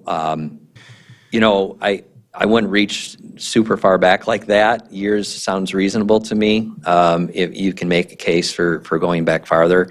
You know, it's going to take a predominance of this year for this to get all approved and in place. There's certain statutory timeframes that we can't change and can't, skip. And so assuming that we hit all your right meetings, something doesn't get postponed and delayed for whatever reason, it can all be done this year. I have had these with a lot of work and continuous meetings and no real break take as long as 2 years to get approved. I hope that doesn't happen here. But, it took that long to get everybody on board and hold the necessary meetings. So you just don't know. So Sean, what would we be looking back at? It's a blank field. So, for example, let's use the retail center that Mr. Rob Pope just built in this calendar year completed. If So we, anything in the district, like the, Are you talking projects that have been completed or the activities, the infrastructure, let's say the spend part of it? so what I'm talking about is if we identify a property that we would like to capture the increment on, You can't do that. you cannot? You said? No, you can Okay. only do projects and tasks. And the word project in CIA gets confusing, so let me use task or activity. So if you're trying to look back to pay for a water main installation that's in the district, the development area, you can do that. But a project, we're going to, it's based on the base year. So you don't have a TIF plan that's been approved. So let's assume that you adopt the TIF plan this year, this coming year, 2022. That is based on the base taxable value as of December 31st, 2021. Okay. That's That's what our you and I were look back. talking about, okay. And that's where you're thinking, yeah. And that's not a look back, but that is the base year. So whatever it was on the assessing record as of this December 31st, coming up here in a few weeks, when we adopt the plan in 2022, any increment from that date. That's why it kind of that seems like a baseline. look Phrase back. it properly, but That's your that is baseline. exactly That's our what. baseline. Yeah. Okay. Yeah, I can't change that, unfortunately. I can't go back to 2020. So whatever's on the assessing roll. So if a building's half complete, Correct. then you pick it up at 50%. What You're they are correct. at the end of At that December. time. So I guess Yeah. the sooner we get the plan in place, the sooner we can kind of stop that clock ticking. And, if those parcels that have seen some development are within, that capture area. Yeah, anything that pick up. happens in '22 that's being improved, any in the capture areas, because now it's a difference. So there's a chicken and an egg here. We're talking about limiting the capture from certain properties. So it's not a massive tax grab, but you can spend it within the whole development area. But if there's projects going on, then we exclude the capture from those. We're not going to get the benefit of them. So this is where defining the capture parcels is very critical. Sean, you're talking about maybe if the project gets underway before the TIF exists, that's why you're bringing this up? Yes. So then, if it's created later on, we can go back and try to capture what it now exists? That's what I was trying to clarify because I think it's important. I guess when I first met with Eric, I thought, well, at the time it's adopted, it's that day going forward. But what he explained was it goes back to December 31st of the previous year, which is a good thing for us. There's quite a bit going on right now. And if some of the parcels that are seeing development plans moving through the process may be under construction at some point in time in the next 6 or 8 months, we're still going to pick them up at the baseline. And that's the key, is to have that baseline be as low as possible. Therefore, the increment is as high as we can get it with that development. And then we have that growth to put toward the infrastructure and, offset the cost to the public. Yeah, we would hate to have this not get it, let's say things get stretched out all year. We would hate to have December, the plan not get approved and get tabled into January 2023 decision. That means my new base year now is 2022, December 31st, 2022, not December 31st, 2021, based on the assessing record at that time. But my base year becomes 23. And So that's it's always why the year. the timing is important, is I guess one of the things that the point in a roundabout way I'm trying to make. Correct. Yeah, it's very critical that it happens if you want to get the full benefit to adopt the plans next year in '22. Okay, Real quick. Mr. Roman. Assuming this all gets put in place, we create the CIA and the TIF. Are you pretty much out of the picture then, once it's all created, Eric? For the most part. However, when you go to finance, let's say you're leveraging, often they'll want updated schedules. So we're brought back in at various times to recalculate, reproject. That's not included in this fee schedule. I It would isn't, assume. and it just depends on what you're financing. And that's usually years down the road. So That's just not right do away. most municipalities go to their attorneys, or would we go to you for? Well, for the agreements, normally they go to the attorneys. Now, I've been doing this long enough where I have enough of a review process in my, just to make sure it ties to the plans. But no, I rely on the attorneys. I'm not an attorney for drafting those agreements. Mr. Supervisor, so if I read this correctly, if we ask a pointed question at the county meeting that we're going to have maybe in a couple, 3 weeks, and we ask both the executive branch and the legislative branch, the county commissioners, will you even consider the recapture of the buildings? And they say no, then it pretty well shuts down this process. Well, I would say at that point, there would be very limited reasons for us to go forward with it. Well, except for if we Would can use agree. it for infrastructure. That is true. We could use it for infrastructure. We're spending $57,000 to potentially have access to millions of dollars that would otherwise leave our community if we don't do this. So while it's a lot of money tonight sitting at this table, we have to look long-term and kind of see what those projections stack up like. So it may not work out the way we had hoped, but I think there's still some benefit to considering moving forward with something like this. But the recapture, based upon just infrastructure, is not nearly the value of a building going in. Agreed. Certainly. I would agree with Mr. Powell. Yes, but that's more of an immediate, a building, you can spend 10, $20 million or more like that. Right. When you look at what your costs are long-term over 20 years, for example, the township I referred to, when they were looking at just their infrastructure, nothing else but infrastructure, it was pushing over 13 million over that 20-year period.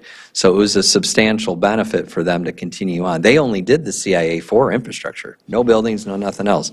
So there, to your point, there is substantial value to still doing that, especially if the county's in. I mean, if the county's in, that's critical. If it was just your dollars, you're taking it out of one pocket, putting it in the other. And I'm totally with you. I forgot who made that comment, but that's a very true and honest statement. So also, if, can we recapture infrastructure and/or buildings on property outside of the property that the township actually owns? Adjacent properties, if that value is increased due to what we're doing, can we recapture the funds on the property not owned by the township? Correct. Yeah, and that's the only way you do it. Yeah. You can only capture taxes from private property. So it all comes down to the TIF capture areas. Okay. What, within the development area. So your whole corridor is the development area. It's what I call the project spend area.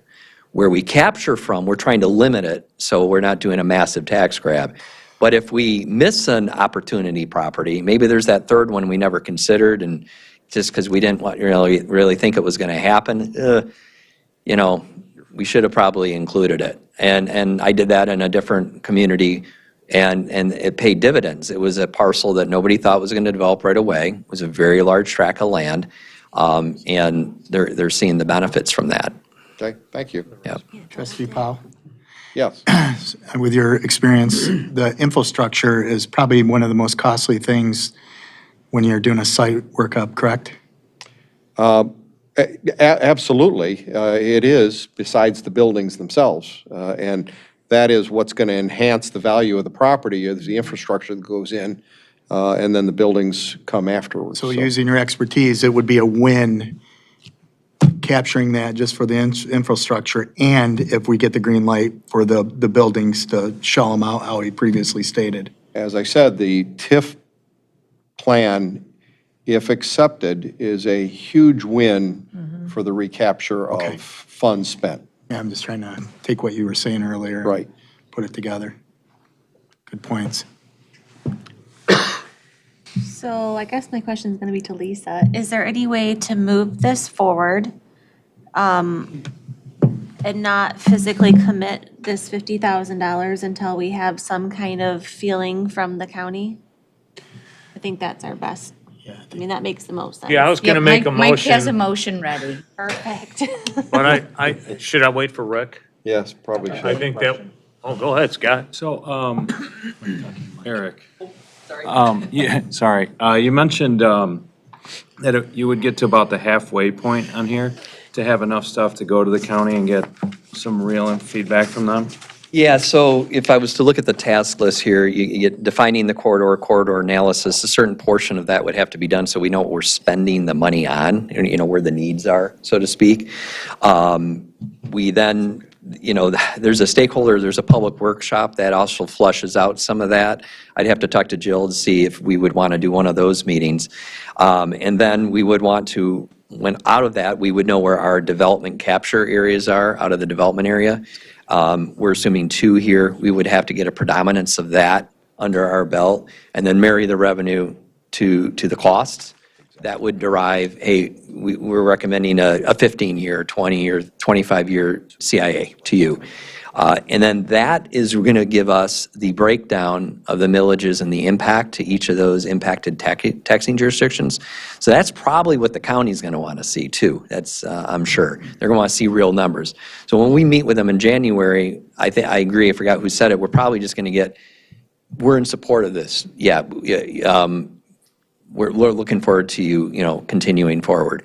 Or these are the things that we're absolutely out on.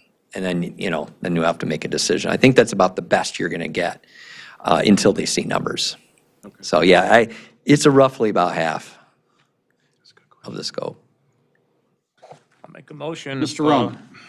If there's no other questions.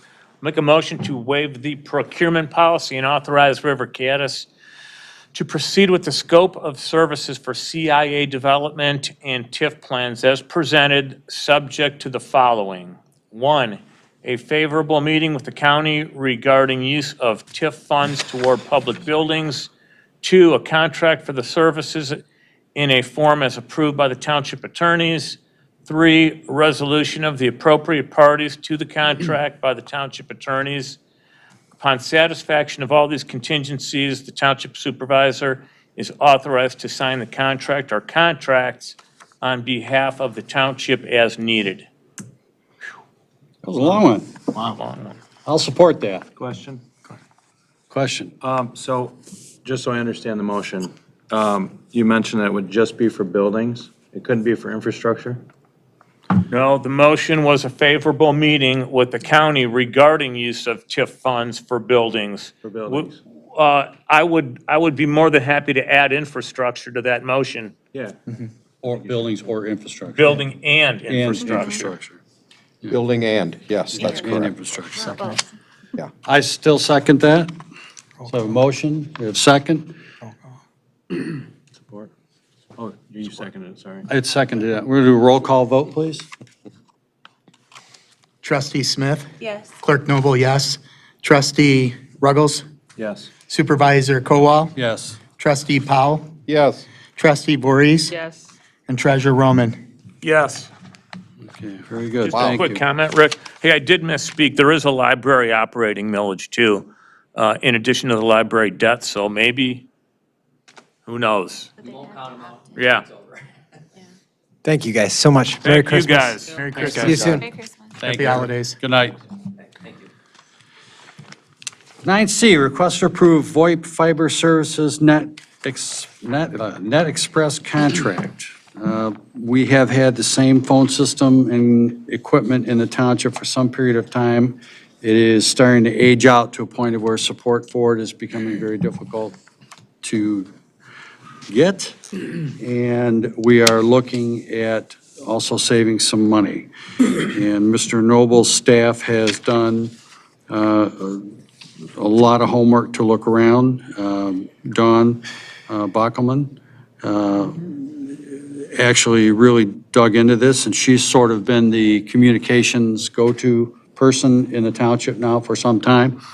And through her research, she has made this recommendation through Mr. Noble for this to come forward to the board, that we take this into consideration. Mr. Noble, do you have anything you want to add? Supervisor Colwell, so we placed this out to bid for procurement, the procurement policy. And as you can see before you, we've had a number of different bids, but the lowest was Net Express, which they threw in their, total estimated yearly cost was $28,778, and we went for 36-month time frame. They are not charging the additional hardware at zero cost to the township, which is a yearly savings of $15,144 for the year. And it's upgrading our phone system. As anyone that works in the township, it's past its life. It's an old system. We're going to have a lot, and I'm an operator. I don't totally understand it like Dawn does, but I understand the raw numbers. And she put a lot of energy starting in August. It was really taxing trying to get people to bid out. And so she did an excellent job with a lot of sweat equity performing this task when I requested her to go out for bid. Okay. So, Mr. Supervisor and colleagues, before we get too far, I just want to disclose that I have a connection to one of the quotes here, so I will recuse myself from discussion and abstain from voting on this agenda item. We'll take a vote for the abstention of the recuse and abstention for Trustee Smith. Those in favor? Aye. Aye. Opposed? You are recused. Thank you. Thank you. Do you want me to excuse myself? No, you're fine. Question? Mr. Rome. So if I understand this was the fiber optics, wasn't it, Anthony? Correct. Okay. So it's going to speed up our phones big time, and our internet speed should be like Correct. We have a much better than what we have now. We have a representative from Net Express here Oh. tonight. So would you like to step up and kind of give us a rundown of your services? Good evening. Thank you for the opportunity to speak in front of the board this evening. I'm Jeff Mello, and I'm with Net Express Telecom. I'm here on behalf of the township and Dawn. I've worked with Dawn now for several months in trying to gather some information for you folks. And I think I have a relatively good understanding of what you have today, what your needs are going forward. And I'm happy to answer any questions that you may have regarding the telephones or your current internet or the proposed internet and whatever I can provide to you. I did notice, I want to state one thing, I did notice that we're going to go off the optic fiber, which is literally right over here on the pole, on the tower. That's where you're going to tap into it? Well, actually, the fiber's already inside your building. Okay. The fiber that's been proposed is from Peninsula Fiber Networks out of Marquette, Michigan, and they were awarded the E911 contract for the state of Michigan back in 2017.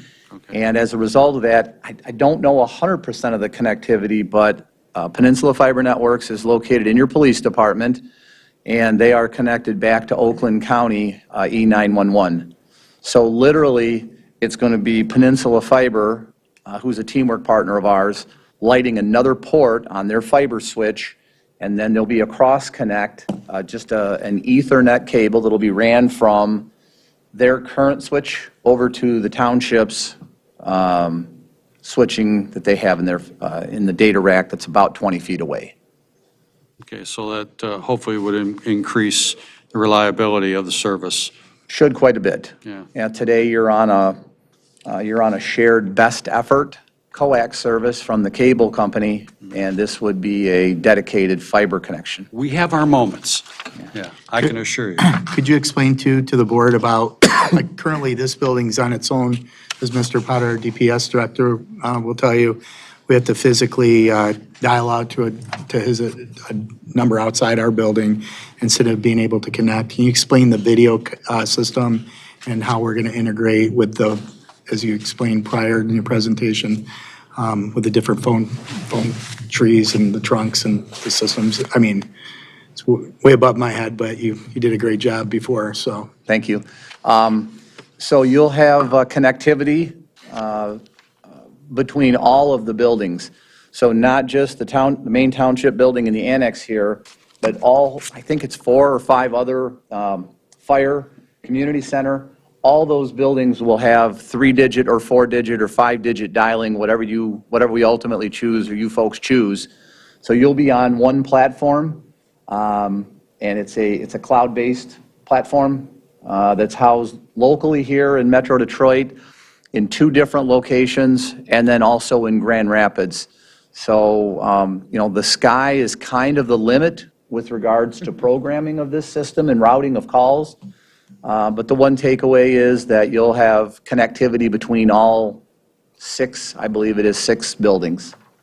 Yeah, that's a huge plus for us because there are times when it becomes quite the task to try to get to another building, and where now individuals will simply have an extension, we'll say it, whatever that extension may be. And so, for example, if I want to get a hold of Dublin, I can never remember the number off the top of my head, but I remember different extensions throughout the township. And this way I can I'll get to know that extension, be able to hit that number, goes directly to Dublin, to any one of the phones or persons there, goes direct station 1, 2, 3, PD. It'll be able to really kind of get to different places a little bit easier. So it will definitely be an improvement for the interconnectivity within the township. There's no doubt about it.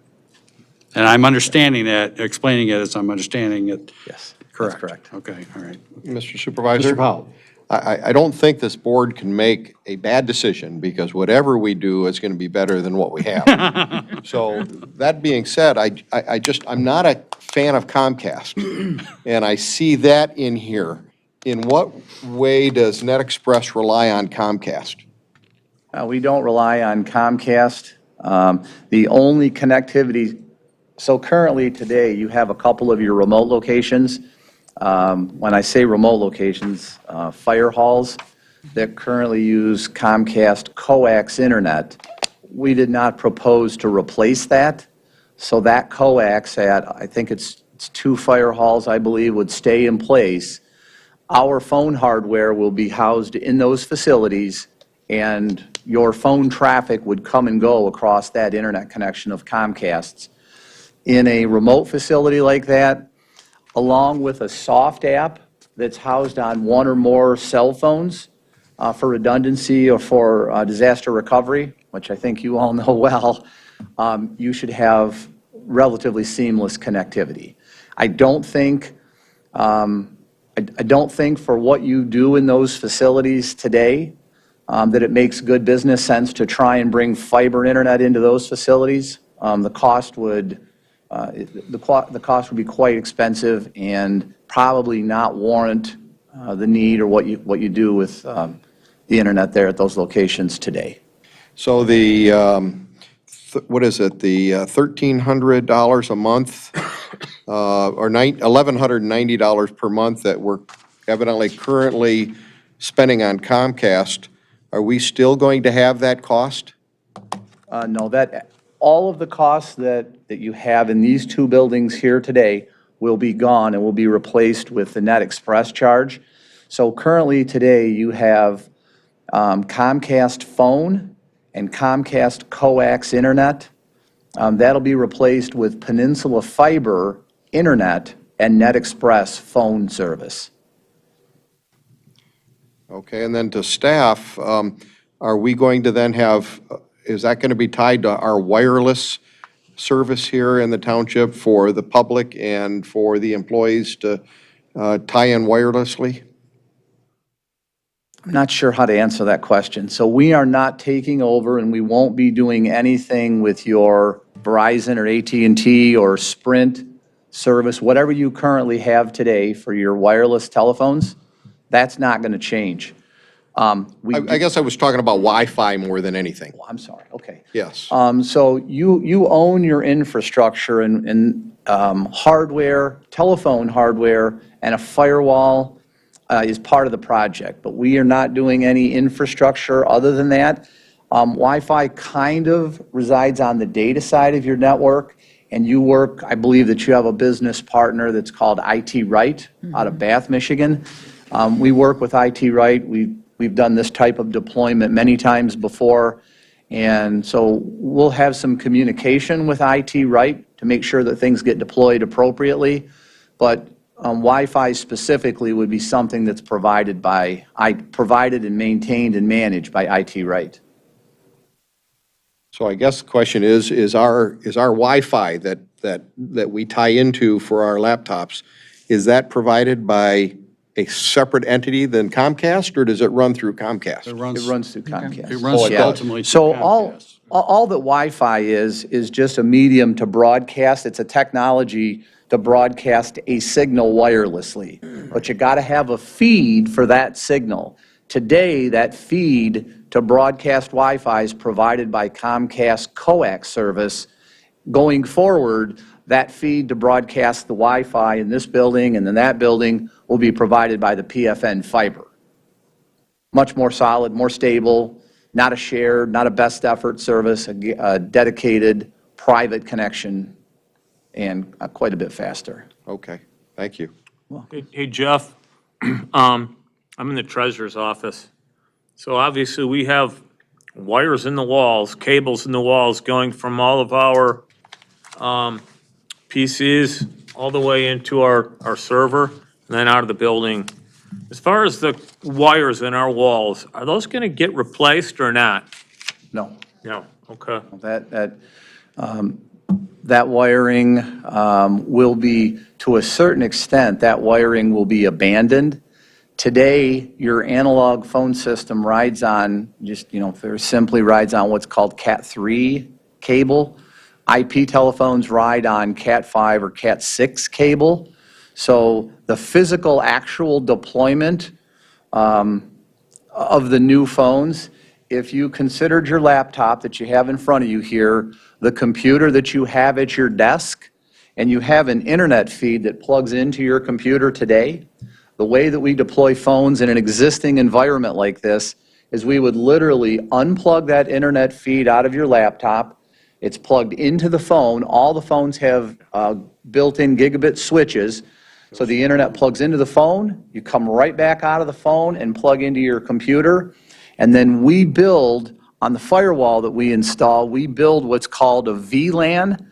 And the VLAN keeps the voice traffic in its lane and the data traffic in its lane. And again, that rollout is done in concert with IT right. Okay, thank you. And we have IT right for obviously our security and a variety of other technical. So Nick, for example, is out in the field a lot. If he's out in the field, can we switch his office phone to his mobile phone so he can take calls? So not, I'm just asking. yes, call forward is kind of an antiquated feature, but we have multiple ways of achieving the same thing. It would be my recommendation that the soft app or simultaneous ring would be a feature that would be beneficial for anybody that's away from their desk with the soft app. If your desk phone is extension 100, we'd make the soft app extension 101, and then we can ring those two at the same time. We can ring the desk phone twice and then start ringing the soft app. Every feature that's available on the landline platform, so to speak, is available on the soft app, down to one-touch recording.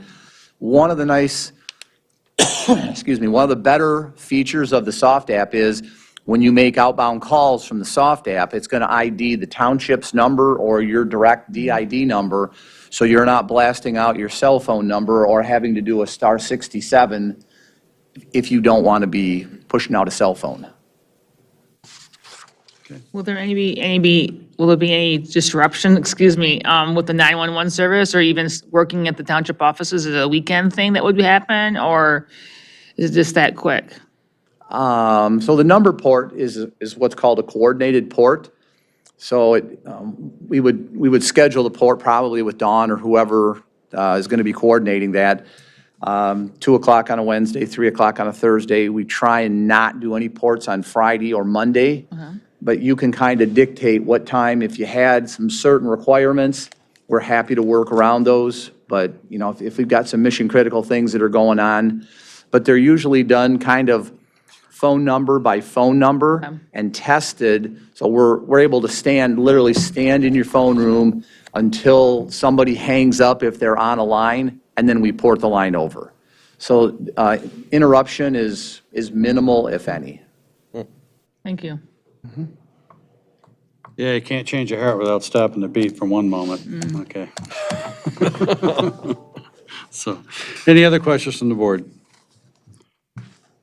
Okay, that being said, I would like to make a motion. I would recommend that we head into this subject to the township attorney finalizing the service level agreement terms and allow township supervisor to sign the agreement. Support. Motion and support. All in favor? Aye. I would do a roll call. You want a roll call vote? Yes, please. It's not that much money. Party Okay. pooper. Roll call vote. Trustee Voorhees, Yes. Trustee Powell, Yes. Treasurer Roman, Yes. Supervisor Kowal, Yes. Clerk Noble, yes. Trustee Ruggles. Yes. Thank you. Smith abstains. Yeah. Thank you. Thank you for your time. Thank you very much. I appreciate that. Item D, request to approve White Lake Citizens League fireworks display for Winter Carnival. They had an event meeting that there was a miscommunication on, so their event has not been approved as of yet, although I see no reason, and other parties are involved, and see no reason that it will not be approved. And the request was to approve this subject to the event committee approval and allow the supervisor to sign the required documents. So moved, Mr. Supervisor. Moved and support? I'll support that. Support from Andy Voorhees, all in favor? Aye. Ayes have it, opposed? None. Okay, thank you.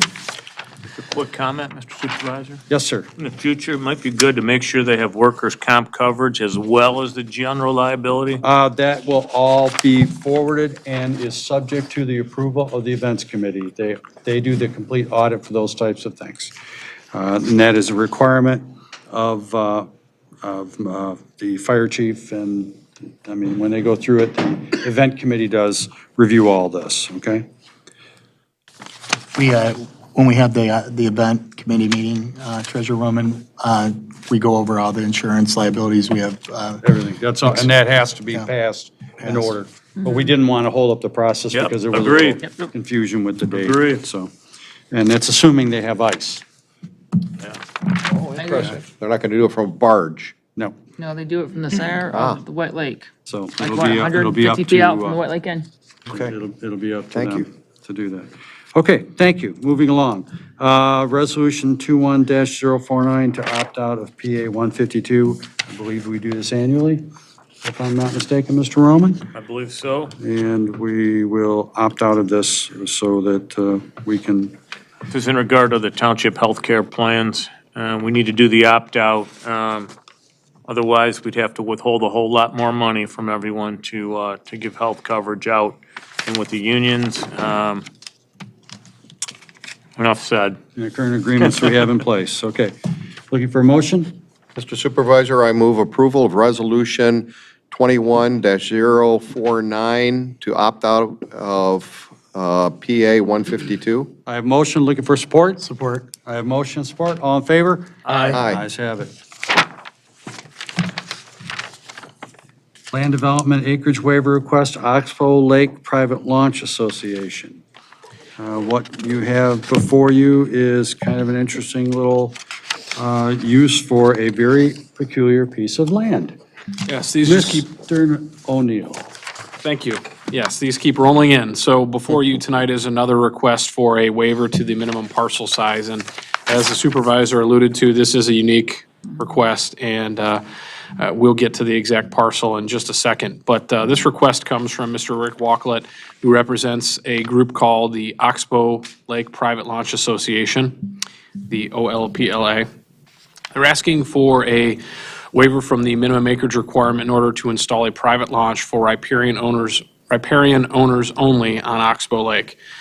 This parcel that we're going to look at tonight and consider tonight is approximately 1.9 acres in size. The net acreage is just over 3/4 of an acre, and it's currently zoned local business. It's bordered by other residentially zoned properties to the east and to the south. Across Lakeside Drive to the west is a parcel that is zoned general business. the master plan designation for this parcel is planned commerce, because this is simply a launch that's being proposed. And while the proposal's not in front of you, you should just know what's coming next. Obviously, there would be no water or sewer connections proposed. Our recommendation at the staff level was that we had really no objection to this moving forward, and by a 5-3 vote, the Planning Commission recommended on November 18th that the board move forward and grant the waiver.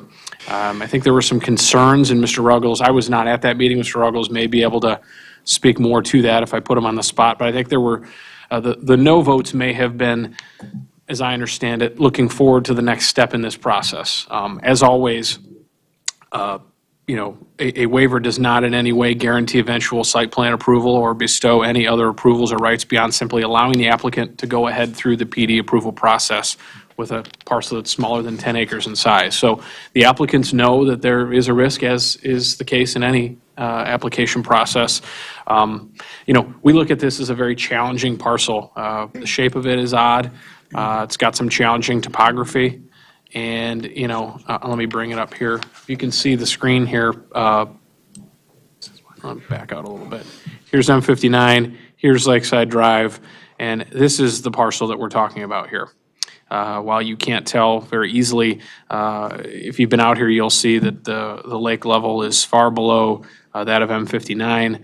And, it's an odd place to build a home. It would be a very challenging place to build a building. At one point in time, there was a building that stood here, and it was torn down many years ago. And so, the PD process, we explained to the applicants, and again, I'm getting into the PD portion of it, but I think it's important. We did explain to the applicant that one of the biggest concerns, at least at the staff level, is how is this thing going to be managed? How is it going to operate?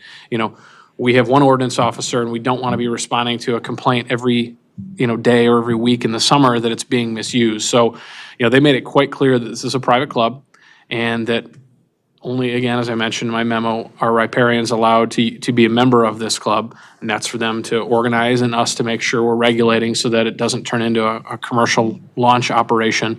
As I understand it from Mr. Wacholett, there is no good launch on this property that's kept up to any standard. I think many people utilize neighbors' properties that are set up in such a way that a boat can be launched from it. Not a great situation. I think another launch point is the Sprader's Bar, and that's obviously challenging too. I mean, they're running a business there, and it's not a launch really. And so I think this was them kind of recognizing that they have a problem and kind of trying to come up with a solution themselves privately. So we would, I think, if this was to move forward, have to get into the details of how this will be regulated going forward. And they're aware of that, and they understand what we're seeking and why we're seeking it. But just getting back to the request, again, it is for a waiver of the minimum parcel size in section 3.11.x of the zoning ordinance. Hey, Sean, I'm actually representing the board. Can I say a few words? 1 second, we'll get to you in just one moment, okay? Would you like the So- planning commission? I would like to hear from the planning liaison first. Sure. So, So at the Mr. meeting, Ruggles? there were a couple other gentlemen representing your organization there. They weren't really given the opportunity to speak at that meeting, but it was, their end use was portrayed to us. And the planning commission did have some concerns. 3 of the commissioners voted against it because of their concerns being, and I remember Mary actually brought up parking, right? Parking being an issue, policing it, controlling it, enforcing it, all of those topics that are related to a boat launch.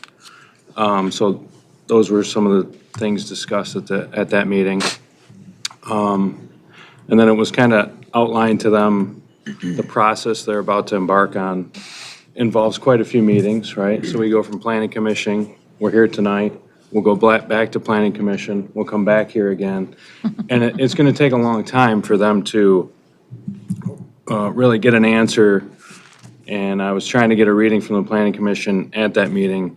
They're looking for basically a yes or no if they should continue down this path, if this board and that board are going to allow the end use to exist the way that they want it. So that they didn't get any feedback as far as that goes, but so here we are. Now they have an opportunity to at least address this board, so they can see where we stand. Mr. Supervisor, if I could provide one more important detail, and it's kind of dovetailing off of what Mr. Ruggles said. There is no parking being proposed. We would not support any parking at the staff level. There is no dockage here being proposed. We would not support any dockage at the staff level. It'll be simply, as I understand it, again, getting into the details of the site plan. You pull up, you launch your boat, you take your truck and trailer out of there, and you take your boat to your house. It's not necessarily intended for day use. It's to get your boat in the spring and get your boat out in the fall in a safe and maybe more convenient way. That's how I understand it. The conversations that I've had and the knowledge that I have of that particular lake is that it is extremely difficult to have access to it. You could be a lakefront homeowner and through the whim of certain persons and/or a change of ownership, not be able to launch a boat. Period. You're done.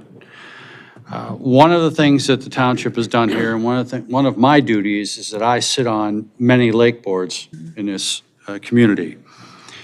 At one point in time, there was an effort brought forth to see if there was some interest in forming a lake board for Oxbow Lake, and it was not received very well, and I'll just leave it at that. Although I have a notoriety for being someone who chases swans, and how that happened, I have no idea, but that's another story. That's how fiction grows. But the objective of the township is to have a quality way of life in this community and to maintain property values on persons' properties. Lake property is one of the primary properties in this township that has the highest value and adds the greatest value to this community and the quality of life in our community that we've been accustomed to. So therefore, having an organization with restrictions, and restrictions that would be part of their agreement, and this is why they're seeking this waiver, so we can get into the next process with the Planning Commission, will assure that that particular piece of property will be maintained in an orderly manner from the future forward, as long as this private organization, which will have a charter and which will have charter members that will operate by it as its rules. This will also allow us as a township to have another organization that becomes more or less a caretaker of that lake and has a very strong interest in the benefit of the condition of that lake, and will be probably the closest thing to an association that you would get without actually calling it an association. So ergo, whenever there may be an interest or a concern, whether it's environmental, economic, or whatever it may be, we would have this roster of individuals who have a vested financial interest in this facility as our go-to group to help remedy whatever situation may come up, and also be the voice of the persons on that lake. There's no limit to the number of people on the riparians. It's riparians, correct? Yes. Period. And that's it. So Uncle Bob and Cousin Ernie aren't going to show up on Saturday, and you're not going to let them slip their bass boat out there on the lake, because that's not part of their agreement. It's forbade. And if you do that, you're in risk of suspending your membership or losing your membership. So it is strictly, if we think about it, it's a private riparian access boat launch on an inaccessible lake under general conditions that you are dependent on other persons to get out in front of your house. And for that, I really applaud them for having the initiative to come forward with this. And I feel that it is in the best interest of the riparians, and it's in the best interest of the township to proceed with this and come to an agreement that will work for both parties, and it will be an enhancement for everyone. Mr. Roman. I just had a question. How are you guys planning on paying for this boat launch if it's approved? He's been asking to talk. What's that? Oh, God. He didn't let him do his presentation. Yeah, he's going to do his presentation. No, I don't have a presentation. No. Again, Frank Bowers is my name. Thank you very much, Mr. Supervisor and the board for letting me say a couple of words today. Mr. O'Neill, Sean, very good summary from you, and also from Mr. Ruggles, thank you. I think you guys are really well up to speed. What's happening, what we're trying to do. I know Justin from your office has been very well engaged with us, which we appreciate, as well as yourself, Sean, so thank you. So you guys nailed it down. So there's 279 or 280 lakefront homeowners on Oxbow, and there's 28 launch points, and they're all private, or deeded to a certain community in a neighborhood. So, Mr. Supervisor, you nailed it, right? So we are at the mercy, or you're at the good graces of your neighbors.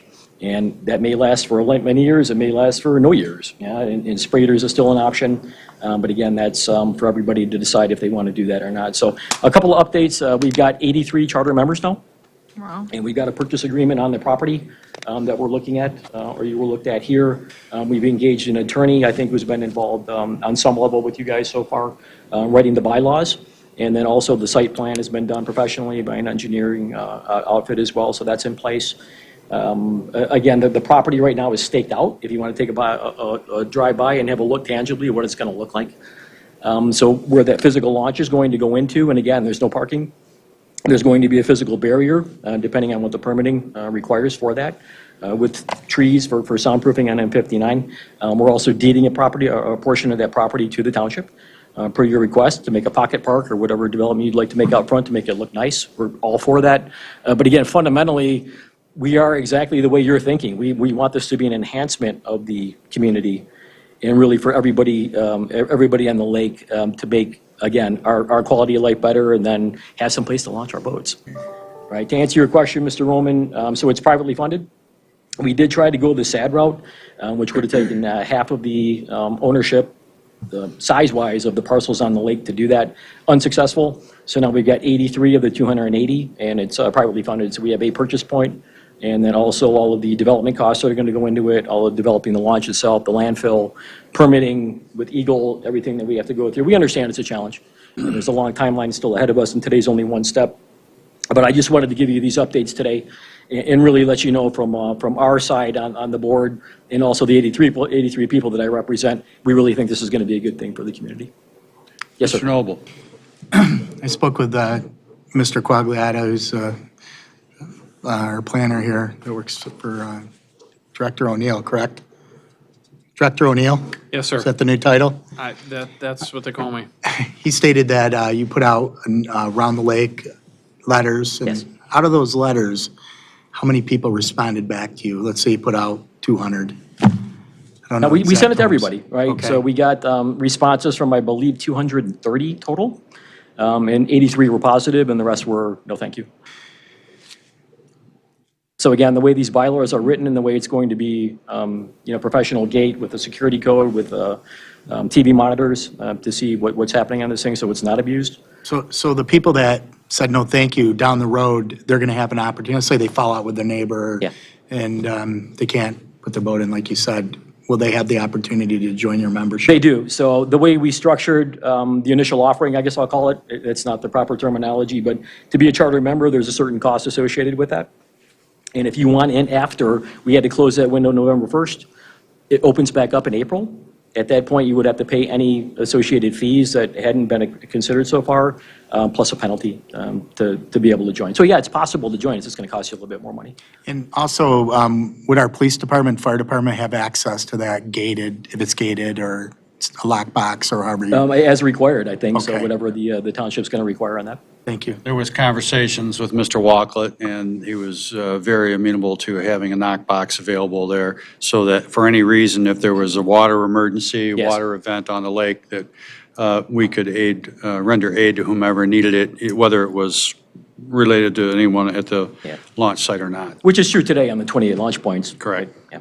Right. Thank you. Okay. Any other questions? How many more boats do you anticipate being on there? I mean, let's be honest, keyhole's going to happen. No, it's not. So again, there's going to be a certain level of trust involved, but again, you're putting your membership, which is over, I'll be honest with you, $5,000 right now to be a charter member, at risk if you are caught breaking the rules. And then is there enough room from Lakeside to the gate to get in? Will they be like having to pull off 59 quickly and then No, coming down Lakeside? Again, so the then site pulling? plan, I think, has been reviewed with Sean already. Maybe we can take a look here. Yeah, I mean, I'm looking at it right here too. There's actually quite a bit of room. Appears to be My old eyes say about 55 feet on this drawing. We haven't gotten into the exact details yet. This is just a rough sketch and a good start, but as we get into the details, if this moves ahead, we would make sure, to your point. So from, at least from our initial site study, the traffic from F-59 won't be an issue. We did have Oxbow window right across that we had to consider their driveway as well. So it's a compromise between that. But again, the size of it only is to be able to pull an F-150 truck in there with a 24-foot pontoon boat in and out, and you can't park. No, absolutely, I know it's like top, Understand, this is not, we're not granting anything. All we're doing is Yeah. No, allow absolutely, a absolutely. waiver to apply. No, This absolutely. whole process here, is the beginning, step one. yeah, so this is all it is. So, and Mr. Roman, Well, I was going to make a motion. Please if do. no one- Before you do, yeah, we have Trustee a Smith. Go ahead. Thank you. Rick. So we just touched briefly on the planning commissioner's update and Mr. O'Neill, with policing and the pocket park. So how is that gonna work itself out? So We is don't there- have all that figured out. That'll be part of this process when it goes back to Mr. But there'll be clear O'Neill. boundaries, right? I mean, what- they're gonna again- take care of your portion. I assume that's in your agreement with your membership. And then we would in the future just maintain the pocket We- park if we go that If route. if we choose to put one there. Yeah. Okay, and it's all speculative at this time. Right now, all we're trying to do is get them through the waiver process, and then these types of things can be discussed in greater detail at the planning level, and when it comes back to this board. I understand, but since there was some, not a unanimous vote from the planning commission, I think they probably appreciate knowing how we feel as it's gonna go back to them. Again, they'll have their opportunity, and again, it's only a waiver. It's not a question of where each and every little item would go on the process. And then I just have one more question out of just curiosity. So you're not forming an association because you didn't have an abundance of memberships interested? You So said- there is an Oxbow Lake Homeowners Association. We're completely divorced from that, so this is just for the private launch. We did try to do, again, get this on a SAD thing, so people could just pay through their winter taxes. You had to get over half the people on the lake, size-wise of the parcel, not number of homeowners, to agree to that, which would have been 140 or something like this. Again, there's a lot of big properties on Hilltop and some other ones. All those people would have had to say yes, and we didn't get there. So we had to default to the private funding side. Okay, thank you. Mr. Roman? All right. Oh, Mr. Paul had a question. Yes, I had a couple questions. It appeared to be a difference in how it's presented, whether or not it was going to be an easement for the township for the public benefit portion. I'm not necessarily in favor of a deed to the township because then that makes us legally responsible. Right, I believe this, again, this is going to get worked out through the planning, and we'll let Mr. O'Neill make the best suggestions on the interest, and it will come back to the planning commission. And the original conversation, and you may have misspoke, was an easement for because we have the desire to have walkability along 59. Right. And it's very tight there, and there's going to be an NDOT project coming up here in '26 on 59. So anything we can do to enhance the walkability along 59, and if it incidentally happens to turn into a little pocket park, so be it. But they're being gracious to grant us this easement so that We're amenable, maybe I did misspeak, it's not a deed. We're amenable to do whatever it takes to. Right, they're trying to, they want to do whatever's in the best interest of the township. And again, I would defer to Mr. O'Neill and the Planning Commission in its review to make those suggestions to the board. Okay, and keep it, and I know that I don't believe this comes back to the board again, does it? It will through the PD process. Okay, it will. It's in the PD Okay, process. because I certainly would think this board would want to agree to accept a deed if in fact it went that way. So it's going to be an easement, and I'm okay with that. The other concern that I had maybe is a fairness issue. Are there restrictions on the membership except that you have to be a riparian? Here's where I'm going. You're a private club. Are you able to say to John Doe, who lives on this lot, we don't like you, you cannot join our club? Could you give me a little more context to what you're saying? I don't believe that we're. You did something that offends us, and therefore you are blacklisted from being part of our group. Before or after being a charter member, and I'm not trying to be difficult at all. No, so that's- somebody that wants to join after the fact. I have our bylaws with me today. I can go through that with you, or we can do it outside. It's very well explicitly written, the reasons that would get you kicked out of this, and it's very well written in the bylaws already. How you get in if you're not a charter member. Okay, so it's laid out and it's not going to be subjective? No. Oh, okay. No. The other question is it cost prohibitive? Could it be considered cost prohibitive? Could you add extra fees in there to keep others from ever joining? The only extra fee that we have is again, everybody on the lake had the opportunity to be a charter member at that X dollar amount attached to that. If you come in after April of next year, there's another price tag attached to that, which is the same for everybody. Okay, Because we had to nail down what our cost basis was going to be, right? To try to get a reasonable amount, what is this whole thing going to cost every individual that wants in on it? And in order to do that, we had to put a time limit on it. Okay. But the extra fee to come in, if you don't make it, or you didn't make it before November, is, again, it's $3,000. so I applaud you for the process and for the planning that you've done. And the supervisor did a great job in touting the positives of it. But if you don't allow others that are on the lake to participate in the future, then everything that the supervisor said goes by the wayside. And it's no longer an advantage to the other homeowners. So I appreciate you leading the way. Sure. Okay, Mr. Roman. I'd like to make a motion to waive the minimum parcel size for the project discussed. Motion, I will support that. All in favor? Aye. Opposed? Ayes have it. Thank you. Thank you. Move on to the next step. Happy holidays. Merry Christmas. Okay. Preliminary consideration for the Four Corners outlot. Mr. O'Neill. Thank you. I don't know, I can't see around this corner. Is Shocker here by chance? No. Okay. So before you tonight, you have a request to approve both, really to you, it's a preliminary, but they're moving forward with preliminary and final site plan approval on the roughly .71 acre outlot at the very corner of Union Lake Road and Cooley Lake Road. I will take you there. Mr. Powell likes the flyover. Yes, I He do. knows where he's going, but he still appreciates the visual aid, and Yep. I understand why. So it would be this very corner, and, as you can see, quite a bit of the development has already gone on around it. And based on the original approved plan, there was always contemplation for a building to be located at the north end of this corner outlot, which is where it's being proposed to act as a buffer between the larger retail building and the lake owners.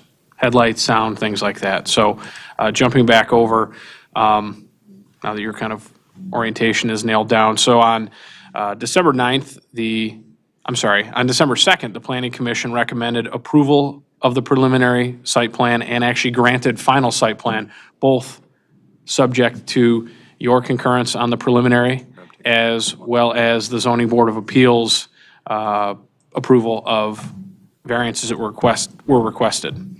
On December 9th, the Zoning Board of Appeals heard the appeal for 4 variances and approved 2 of the 4 of them. They're able to move ahead now. One of them had to do with the sign, no big deal. The other one had to do with a loading dock that's at the north end of the building, and I will take you there while we're moving through this. That was denied, and they're going to have to reconfigure the site. It's this area here. From an area standpoint, it was very nearly consistent with the ordinance requirements, but it's not from a depth standpoint. So I believe they needed 50 feet. They have 31. So they're going to have to reconfigure the loading area that was proposed, and that'll have to be done prior to them going back to the Planning Commission if they're successful tonight at getting preliminary site plan approval. So, I clicked on the wrong memo. Okay, there we go. Let's go back up to the top here.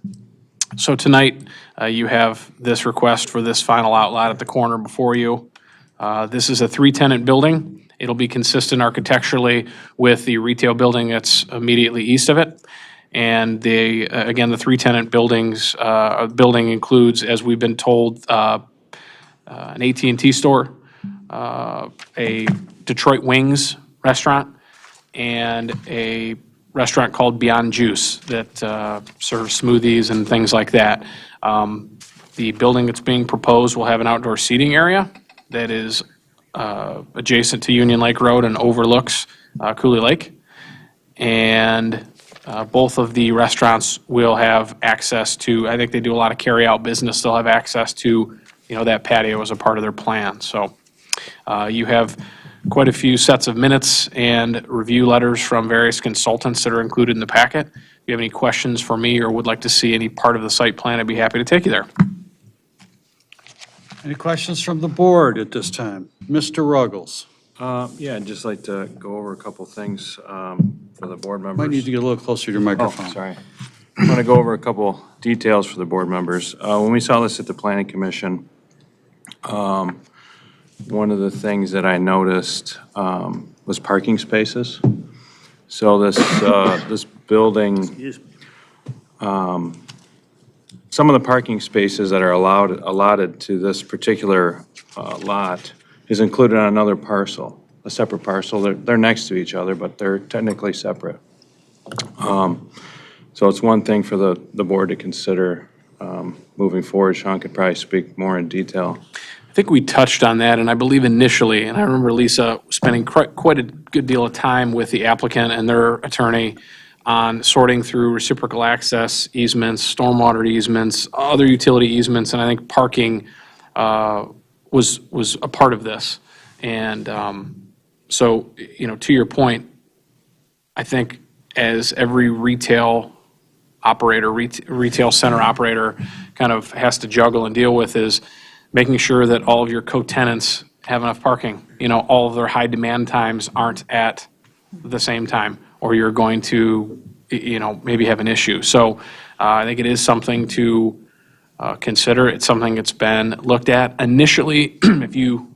Those of you who may recall back to when this initially received site plan approval several years ago, they had to obtain quite a few variances initially for the overall plan. If you remember, the overall site plan got approved, and then they kind of came back and left, in this case, like the building pad needed to come back through the process, but the site has already been approved. The utilities are already in the ground. There was a parking deficiency. They've got underground parking, which accommodated, the only reason they put underground parking on this site is because they've got a lot going on in 6 acres, and there was no other way possible to get this approved without that. So parking is a concern, and it's something he's going to have to manage.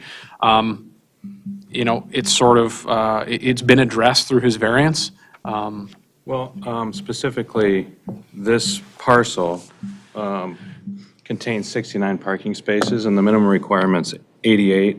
The remainder of those is on the adjoining parcel. If this is ever sold, which could happen, right? He could sell this facility, then those parking spaces could become an issue unless it's spelled out in detail. And that was one thing that I had mentioned, that we would go back with the attorney to make sure as a part of this process that is dealt with. You can't grant easements to yourself, and I think that was one of the things that, and I know you want to say something, and you probably should, because I'm getting into your area a little bit. Well, but you can record a declaration Right. where you're essentially doing the same thing, it's just not an easement, granting an easement to yourself. Correct, and we've had to do that on a couple of properties, so that would be something that we'd want to make sure is properly in place. Be wise to have. And to your point, he owns it all now, that at some point in the future, there are going to be other owners, so. That's all I had for now. Well, it's a very good point, Mr. Ruggles, and it is something that needs to be looked at. And again, when it goes back to the Planning Commission, and Planning Commission can, ultimately review that. This board did look at this project, and we have looked at this project multiple times, and we're all very familiar with it. And we always knew that there was going to be a third, in this case, a fourth building on this particular site at this pad location. And to Mr. Sean's recollection, was approved and was put together the way that it is, and that pad is there. I believe that any of the little idiosyncrasies can be worked out through the planning commission and administration of the community development director. And so far, the product has turned out to be a remarkable transformation of that corner. And I will tell you that I had friends that came from the south, from Canton, and they hadn't been out in about 3 years. And they pulled into that intersection and they didn't know where the heck they were. So it's made a significant impact on our southern gateway to our community. And Mr. Al-Kafaji and his group have provided a very nice product, and this will finish that project off, and we can hopefully move on to another part of that strip. And maybe we can convince the road commission to do something down there. So, anything else you'd like to add, Mr. O'Neill? No, a couple of things that we want to address are the, welcome to White Lake sign at the corner. That's kind of been hanging out there. It wasn't going to be, I think he was providing us a spot to put the sign. I don't know that he was going to pay for a sign. We're going to talk to him about that. I've talked to some of you about the end use. It's not a secret. This was we had hoped initially, and it was proposed to us initially to be a restaurant, to be a single-user restaurant building. There's no one here to represent the group tonight, but I know that I've had several conversations about it with them, and it's not something that they were able to successfully land, a single user. They were happy to have a couple of food purveyors, but that, I don't know that that's exactly what we had anticipated, but, finishing the project out at some point is also important, and I think you've kind of weigh all of that, and, obviously, if the uses that he's presenting to us conform with the requirements and the uses of the zoning district, then we're unable to select the end tenants. And this is not a PD. We don't have a contract that requires him to bring in that type of a user. So as much as I would have also preferred to have seen a restaurant, a sit-down restaurant, a standalone restaurant, I don't believe that that's something that we can mandate at this point. Well, the one thing about this building that we have to also remember is I call it a nondescript building. It could be a multiple tenant building now, but in the future, we don't know. It potentially could draw a sit-down restaurant in the future. You look at your Taco Bell is built to a Taco Bell theme and a Taco Bell standard. And even the event in our own township where we now have the place up on 59 near Fisk Corners that's going to be torn down, Sonic. Right. Here you have Sonic that was built for specific use, and now that building's going to be raised, and now there's going to be another building put there. So ultimately, things could potentially change, but in this particular case, this is not a Sonic, this isn't a Taco Bell, this isn't a McDonald's, Burger King, et cetera, et cetera. It's a rectangular shaped building that a tenant could come in and we could end up with something unique in there in the future. One thing I'll add quickly is that the AT&T unit happens to be right in the center of this, which may be a little bit unfortunate from the standpoint that if you are on the east end, you've got to walk all the way across to use the patio, but, I guess that's what's being proposed. So as you look at the building, on the right or east side would be where the Detroit Wings location is, AT&T in the center, and Beyond Juice on the left or west side. So it was also mentioned at the Planning Commission that the owner of both of those two food purveyors are the same. It's the same franchisee. So there'll be an operational agreement for both of those vendors to allow their patrons to use that patio. And again, I think In that was commons. correct. And that was one of the things initially that we had kind of hoped for, was some outdoor seating in that area. And that's, from a use standpoint, already been addressed, but we wanted to see it happen a certain way. And I think the Zoning Board of Appeals really pushed forward some design or architectural elements, I'll say, for Planning Commission to incorporate into that final plan as well at their meeting. So. Okay, very good. Any other questions from the board? Mr. Supervisor, I guess I need to express my personal discouragement in what's being presented to us tonight. And quite frankly, I believe that they misrepresented themselves when they came before this board at the last meeting, stating that they needed 3 more years on a tax deferral program because they were having such a hard time finding tenants when all the time they knew what they were going to be doing. I was in favor of granting that tax extension, deferral extension, because I knew that we were asking for something that was taking time to, for them to find. Just because a developer, and I know developers, just because a developer says, believe me, we tried. They never came in and presented us with a list of restaurants that they actually pursued, nothing like that. Believe me, board, when I say that developers would tell you anything to get what they want, okay?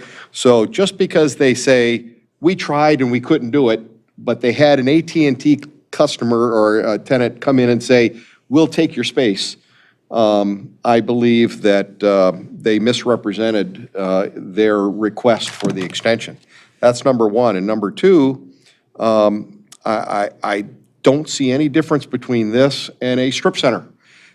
This could be put anywhere in the township, and if one of these other businesses go out, then there'll be a Verizon store there, and there'll be another store there, and it'll be a standard strip center like we see elsewhere in the township. This was a key location and a primary location for a food establishment, and I'm not in favor of this proposal because I believe that we went over and above and gave them the ability in 3 more years of a deferment, and they just said, we don't care, thank you very much, I'm gonna pocket those funds, and I'm not gonna give the township what they were looking for. And I apologize for that, but that was my personal opinion, and I'm disappointed in, now, if they were to come in and say, instead of AT&T, had another restaurant in the middle there, yeah, okay.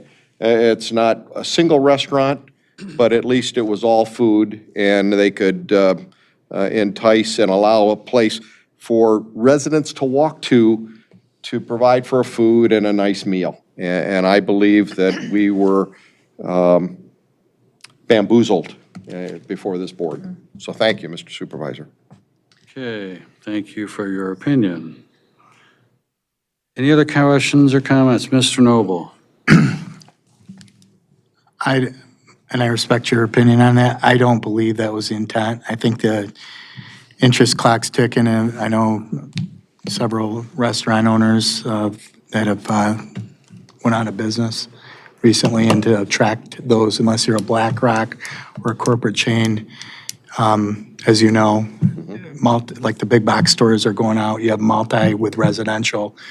I'm glad to see it go up.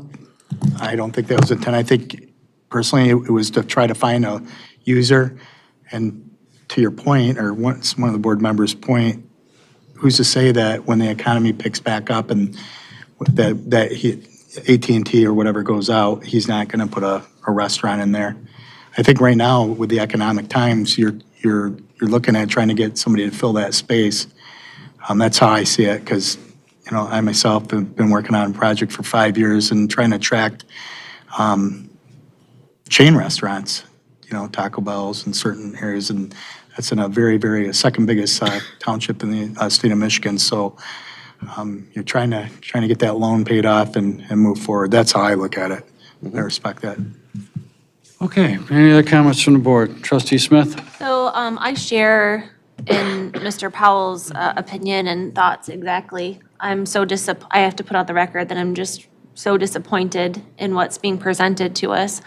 I kind of feel like it's always been this switcheroo going on. They present us and tell us one thing and they do something totally different. And we've been so gracious and given them so many concessions, and they never kind of hold their end up. I think the last thing that our residents want is another strip mall. I already receive a lot of, although their product is very nice and it's beautiful, I receive a lot of complaints about this corner, that it didn't come to fruition and what this board had hoped and wanted from residents. They're disappointed in this corner. we did give that concession of the 3-year tax abatement just recently, like 2 months ago, I believe, in hopes that they would continue on the same path that they presented to us of getting a sit-down restaurant. And it's, it's unfortunate they're not here to speak for themselves, but it's likely that this probably was, in the works already. So I feel like that was kind of singing a sad song when, just kind of false sad song there. But, so I just want to say I'm disappointed, and I do believe that our residents would much more prefer a restaurant, and I wish that they had kept their word. And I'm not real sure the rush. I talked to Mr. O'Neill about it. I understand probably from their aspect and the, business people that they feel like they have tenants and they want to move forward, and our hands are a little tied that we can't, micromanage what it's going to be. But we just gave them a 3-year tax abatement, so I wish that they would hold out and seek, what's right for White Lake Township and our residents, and that would be a sit-down restaurant, not another strip mall. Mr. Supervisor, I was contacted by Mr. Akafazi tonight, and he, via text. He had to fly back to Iraq. His mother passed, and he was laying her to rest, where he would have been here tonight. Are you suggesting we table this, Mr.? No, I'm not suggesting. I was letting the board know why he's not here. And No, I agree with that here. Thank you for updating us on them. Okay. Mr. Supervisor? Yes. One more thing, that if this is confirmed tonight, I will be asking this board to consider reversing the tax abatement grant that was given. An extension that was given a couple meetings ago. So I will be asking that be put on the board for further discussion at our next meeting. It is your option to request that. I have a comment. Mr. Ruggles? Yeah, I agree with Mr. Powell. I was very surprised when I saw these plans, given that a month prior, we were asking him questions to the effect of, if you don't get this, will you go bankrupt? And then we're gonna go ahead and build this a month later.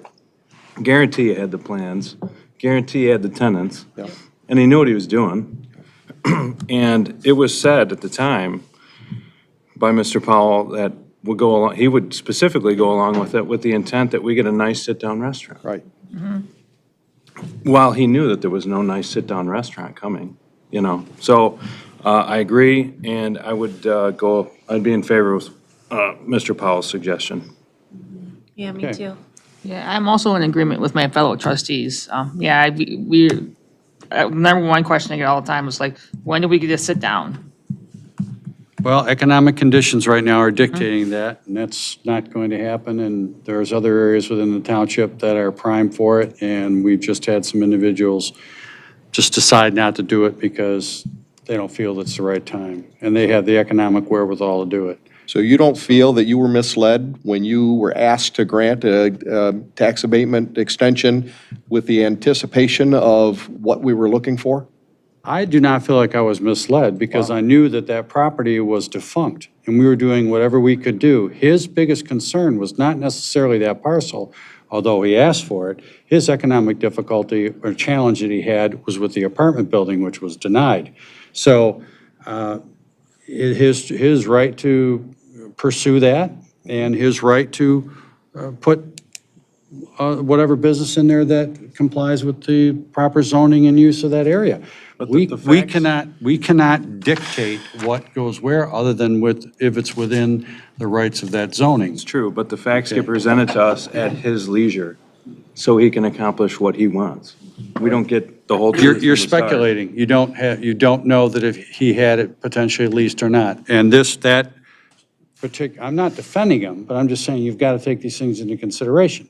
He may have also used that incentive that he received, that extra abatement, as an incentive to the prospective tenant to say, look, I got an extra tax abatement here. Your property taxes are going to be lower because I finally got this. And at that point, I hate to tell you what I pay in taxes over a couple of my buildings, okay? If somebody came along to me and said, hey, we're going to give you this incentive to do this, I might think about doing something someplace else. So yes, is it a business move? yes, it's a business move. Is it if it's your thought that you think you were misled or misdirected, that's your thought. I'm looking at it as the bigger picture. And, we as a board agree and we as a board disagree. But I know what has happened at that corner. And without some of the things that have happened there, we would still have a rat hole over there and be looking at it and wouldn't have any prospective increase in taxes as these caps come off. And right now, we have a great area down there of which I have not received one single complaint. I've only received compliments on how great it looks down there. Wow. The only complaint that I've had is the people talking about the traffic, and that traffic is not increased to any insurmountable amount from that particular development. Their traffic study showed that. So it's really just a matter of how you feel about it personally, and I respect that, but I respectfully disagree. Okay, great. And it's how we feel personally, but for me as well, it's how I feel as a trustee representing our residents. This, to me, is not in what's best interest for our residents. Right. Understood. Okay, Mr. Roman. I agree with everybody. Switzerland. I really do, but I had a question for council. If the board wanted to investigate the possibility of reversing that abatement extension, would it be best to table this for a month? What? That has They're no- two separate issues, really, Okay. because you're looking at whether or not to approve a site plan. He's followed the process for site plan approval. So we should put aside the whole abatement issue right now, is what That's you're a done saying. issue. We don't even know, I mean, I was trying to find an answer for you right now, but we don't even know whether reversing it at this point is an option. Correct. That's done. I mean, I'm trying to look up meeting minutes right now because I do recall you didn't give them what they asked for, and there was some sort of review process. So I'm trying to remember. They were asking But for we didn't give them the extension on the apartments. Apartment building, not We this only- particular. We only gave them it, the we only gave extension them, on this yeah, parcel. we only gave them the extension on, they're two separate issues. You give them And you told them extension they on can this. come back for the apartments Well, at a They future have, date. That- they Oh, have the right correct. to do it. They had They the have right. the right to ask. And I want to reiterate what Treasurer Roman said during that time. We agreed to it, but what he said was, you have the right to come back before the board at a later time. And at the time, we were talking about financing, economic development, loans, a lot of factors, just like our Township Civic Center. There's a lot of moving mechanics when you're talking about financing these major projects. And so just a suggestion, you can file this away for if and when they come back for the apartments, but also have us look into what we can do for the already granted abatement extension. I could be wrong, but I think that puts us in vicarious liability to come back for that abatement. I'm asking. All we're saying is we're gonna look into it, that's Okay. all.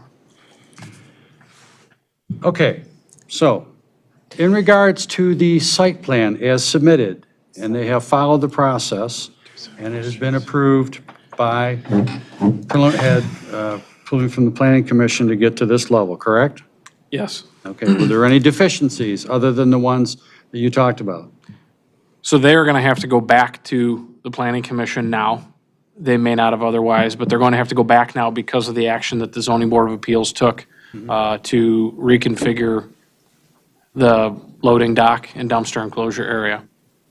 All right, other than that, was there a level of satisfaction to the planning department? I'm good with whatever you guys decide. Okay, but as far as across your desk, you didn't see any other deficiencies? No, just those that are picked up in the review letters, and if you were to take action to approve this, I would just ask that you cite the actions taken by the zoning board of appeals, as well as a recommendation of the planning commission and the review comments that are a part of the packet. Okay. So this site does not have enough sufficient parking. So That was it one of does the- not meet the site plan requirements, That was correct? one of the issues that the planning, excuse So me. at the very beginning of this, like 4 years ago, 3.5, 4 years ago, they got a variance we did a master calculation of anticipated parking, Okay. and they got a variance at that time. Okay. Thank you. I can't honestly tell you that with every new tenant, it's gone back and been recalculated. It was just sort of generally accepted that these buildings would generate a certain need for parking based on, the anticipated average Yeah. number of spaces. So, for example, one of the units is an ATM. Well, that generates almost no parking. One unit is a walk-in ATM, but Tim Hortons is very busy. I've talked to the supervisor who, would love to, probably maybe have your own spot out in front so you can pull up and just have parking them. spot, yeah. You should get an app, get the app, but you've got to wait in line because But their it's lobby isn't open wrapping. most of the time, Well, unfortunately.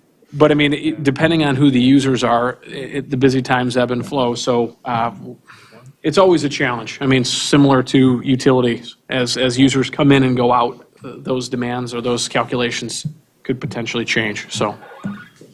Exactly. Okay. That being said, I would like to make a motion to approve this particular preliminary and final site plan approval for the Four Corners Retail Outlet. I'll make that in the form of a motion. Second it. I have a motion and a second. All in favor? Can I have a roll call vote, please? You may have a roll call vote. Roll call vote? Clerk Noble, yes. Treasurer Roman. Yes. Trustee Voorhees. No. Trustee Powell. No. Trustee Ruggles. No. Trustee Smith. No. Supervisor Colwell. Yes.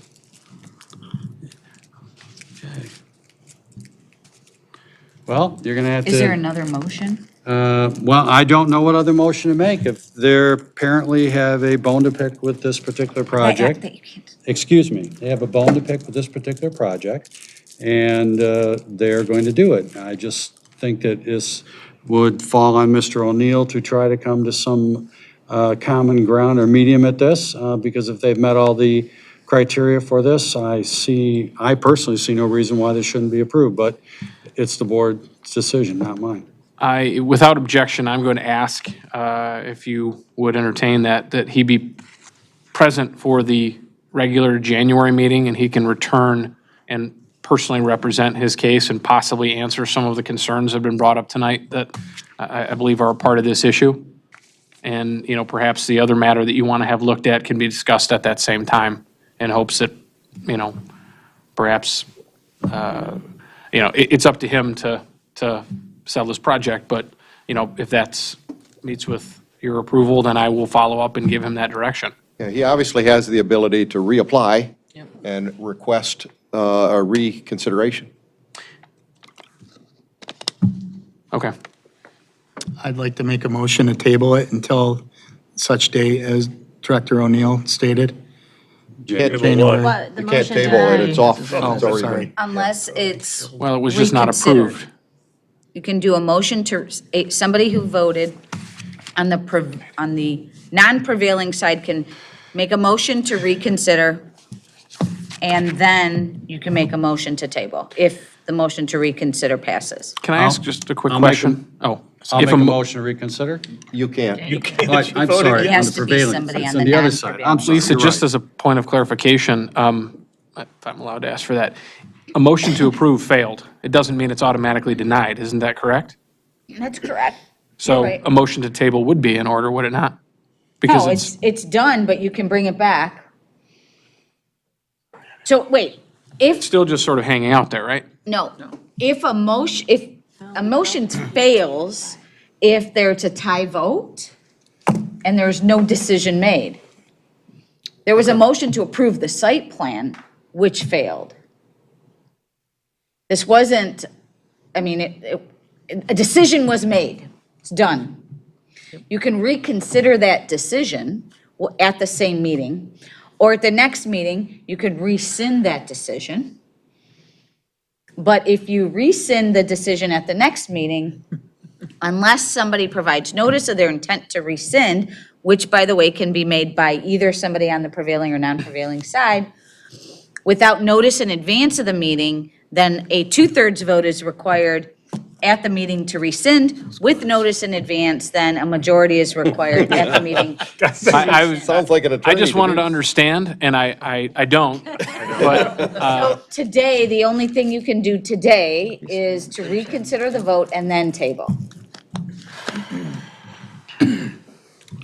If somebody on the prevailing side makes the motion. So somebody who voted no makes a motion to reconsider. Any motion? Don't hear any motions. It's going to come back one way or the other. So, okay, no motion. Bring it back. Moving on. Okay.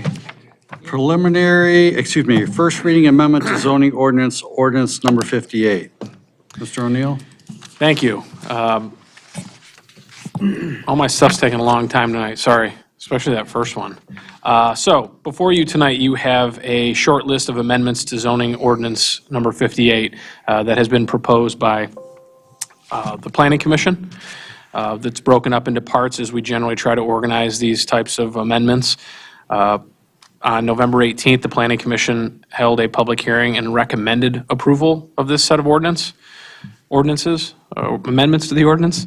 A couple things that I think are important to call out, though most of these are housekeeping, are that both restaurants with alcoholic beverages found in Part 2 and drive-through restaurants found in Part 3, there's a change to allow for both of those to be very clearly allowed in the planned development district. The PD and PB districts are our most flexible districts by design, and so at both the staff and planning commission level, we thought it made a good deal of sense to include those, so that an applicant would have the opportunity to make a proposal that included those items. And then obviously it's up to the planning commission, ultimately the township board, to determine whether or not it's acceptable. And then Part 4, animal care facilities. Vet clinics are allowed in the ag and in the general business district as special land uses, and the current amendment will allow for it to be a special land use in the local business district, and it just makes a good deal of sense. There are quite a few locations around the township where there are local business zone parcels or buildings that could house a vet clinic. So the difference is that vet clinics only will be allowed in local business as a special land use. General business allows for boarding and, more intensive animal care facilities or acreage requirements, things like that. We don't think that's appropriate for the local business district, but, a veterinarian's clinic with no boarding does seem to be in keeping with kind of what we'd expect to see at the local business level. There would be overnight animal care contemplated if your pet is in for an observation or has had some medical treatment, but there aren't the kennel runs that would exit a building that you see in longer-term type of care facilities. So some of the noise and odor issues are kind of mitigated that way. And again, it would be based on a special land use and a approved site plan. So it would all be vetted through the planning commission and the site plan. If a special land use only goes to the planning commission, but if it is attached to a new site plan, it may end up here as well for your input. But other than that, a lot of these items are housekeeping. If you'd like to go through any of them, I would be happy to talk to you about them. I love red line versions because you can see what the heck has changed, so that's what I sent you.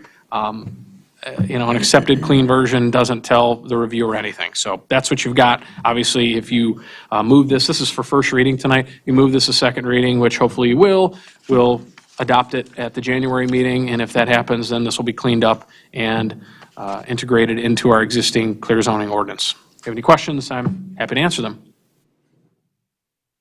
Mr. Supervisor, I Yes. move the requested amendments to ordinance number 58 to second reading. I will second that. All in favor? Aye. Opposed? Thank you. Moving on. Thank you. This is a request for cost participation for the preliminary engineering. As you recall, last month, I informed the board and came to the board and had the discussion regarding the engineering costs. And we will be responsible for 50% of this cost. The estimated cost of design is $125,000.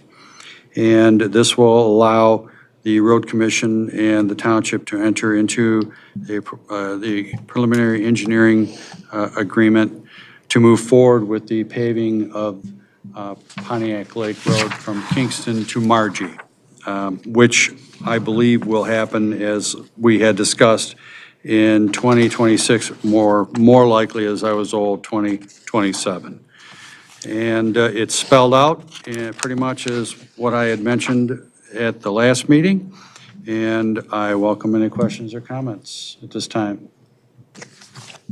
Mr. I Roman? just want to ask the board, if the board motions to approve this, that the motion mentioned that the funds be, as much of these funds possible be taken out of tri-party funds. Supervisor Cole, we're going to earmark those funds till 2027, correct? Well, that would be a process of which, when we enter into an agreement, the annual agreement with the road commission, we will declare a percentage of it to be earmarked for this particular project, so that when the project comes to fruition, the impact will be less on the township at that time. How much are you thinking? As I had mentioned at the last meeting, $400,000 to $500,000 ultimately would be our share.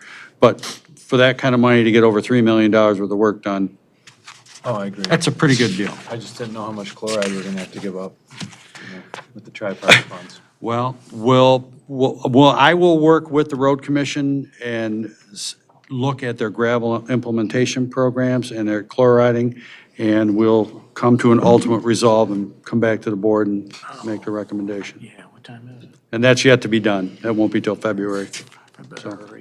So one more comment. I had mentioned to the board my concern about this project because I need every penny I can get towards our buildings. But I think, Rick, you did mention to me that the bulk of this money wouldn't be paid out until 2026 or 2027? Correct. Okay. I feel better. I was gonna say, is that better? That's a schedule that I've been given based on the availability of the federal funds for 80% of this project, so. No, but in all seriousness, though, Mr. Roman, is that an okay schedule, a time frame? I'm much more comfortable knowing this money won't go out for probably another 4 to 5 years. Yes. So the question is, when you say this money, I don't believe the contract money is going to be waiting that long because the county is going to start this design immediately. So the $65,000 that are being requested, they're going to want tomorrow. But the construction cost can be delayed that long, correct? Well, we can also defer some of our tri-party funds for this particular cost. So haven't we earmarked our tri-party No, funds not for? February, Okay, let me finish. okay. Haven't we earmarked our tri-party funds for 2 roundabouts on Elizabeth Lake Road? No, No. How are we paying for those? we're not. Yeah, that's grant money, isn't it? Yeah, the town, no. The county has taken that project on to themselves, and we have no funding contribution towards that. Thank you, I did not know that. You can thank me. That wasn't a lot of shared with talking. us, so can you tell us a little bit about that? I beg your pardon? That portion wasn't shared with us, so can you tell us about that? Because my recollection is we put money towards that. Yeah, No, not towards the 2 roundabouts at Oxbow and Elizabeth. We have no We contribution. voted to share in that cost. We voted to share in the cost of a roundabout if we were going to put it on Elizabeth Lake Road, okay? At the town center, that's what we would take up, okay? Okay. But So can you take a minute to explain to us what happened? So the county is going to, my impression, my understanding all along, the county has just made a decision, as they have gone through other areas of the communities around here, and decided to put roundabouts in strategic traffic locations. And these particular areas were areas that they looked at to do. That's it. did we assist in the Carroll Lake Road, Cooley Lake Road one? No. That was totally the That's road another commission. example. Okay, thank you. Okay. For some reason, I Nope. didn't realize that. Nor did we put in, well, that was out, a little bit outside of White Lake. There was a couple up on White Lake Road to the west. I mean, Highland didn't contribute to those. The road commission just targeted certain areas, and they've done that throughout, where they look at what will be the best cure for the problem that's there, whether it's a signal or a roundabout. And they have opted to go for more roundabouts. And believe me, they've asked me to put them in a couple places that I thought were pretty odd. Yeah. And I redirected them back to the areas that we felt through experience in dealing with police department were areas of high concern.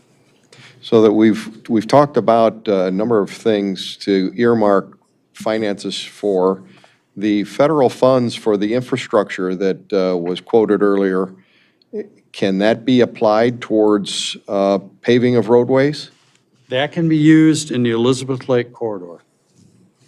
Only there, nowhere else in the township? That if we get our final 1.6 million that we have, Yeah. that is sitting in the wings right now, correct? You might be talking about two different things. You're talking Yeah, about the ARPA funds, right? Yes. No, And you're ARPA talking about the I'm talking, the correct, we're grant. talking about two different. I'm talking about the grants. ARPA funds. No, the ARPA funds cannot be used for road improvement. Only other infrastructure? They can be used for water, sewer. Water, sewer? They can be used for community transportation. They can be used for now park improvement. There's still some Okay.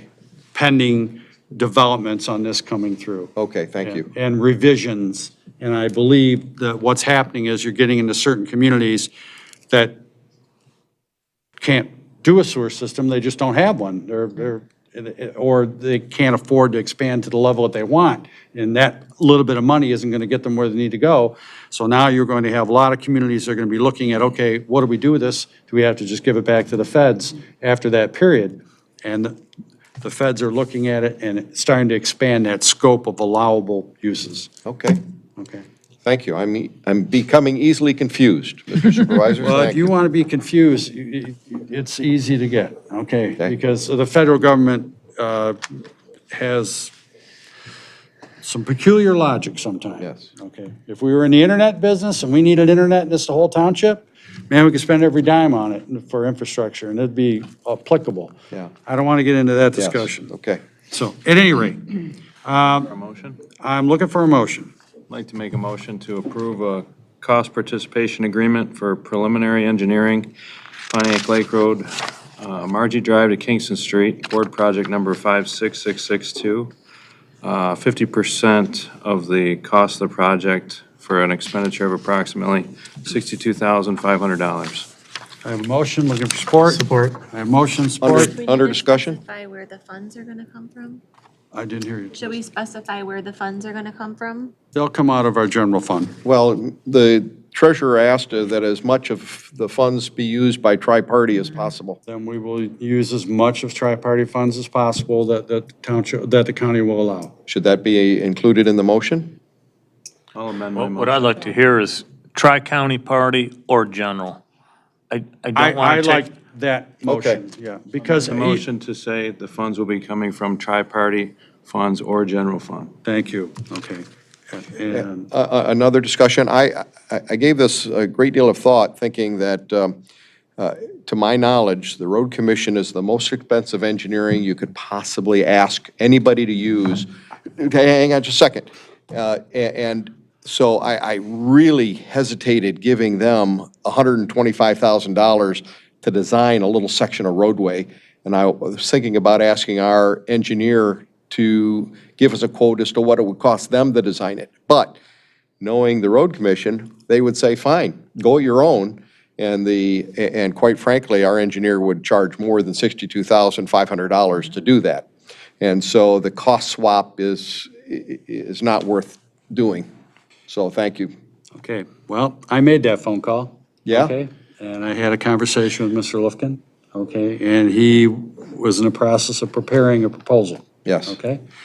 I share the same concerns, and I viewed that. The difficulty with the road commission right now is they had 3 engineering crews, as was referred to me as.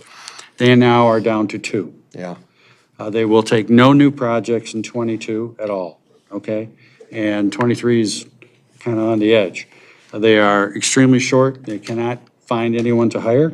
They're having extreme difficulties finding the proper credentials for engineers to bring into the county. So they're experiencing the same problems in the labor market. So I did go down those avenues. I have not heard back from Mr. Lufkin yet, okay? And, but I agree with you Yeah. because of the cost participation. Yeah. So, okay, we have motion. I don't even know who made the motion. You made the motion. And we have support. Support. Should there be a roll call since we're spending money? Well, we can. We do roll call I don't know, vote. I'm just asking. Yep, go ahead. Roll call. Roll call vote. Trustee, What was the motion made with general fund? Yeah, it was General Okay, it was and- amended. And/or. And/or tri-party. Tri-party funds, yeah. Okay, Supervisor Cowell? yes. Clerk Noble, yes. Trustee Smith? Yes. Trustee Ruggles? Yes. Trustee Voorhees? Yes. Trustee Powell? Yes. Treasurer Roman? Yes. Thank you. 10A, second reading amendment to fee ordinance number 129. Any questions or comments on that? We went through our first reading before. This is moving it to second reading, which will take it to adoption. I personally do not have any at this time. I'm satisfied with how it was presented, and I believe it should go to adoption. Questions, comments?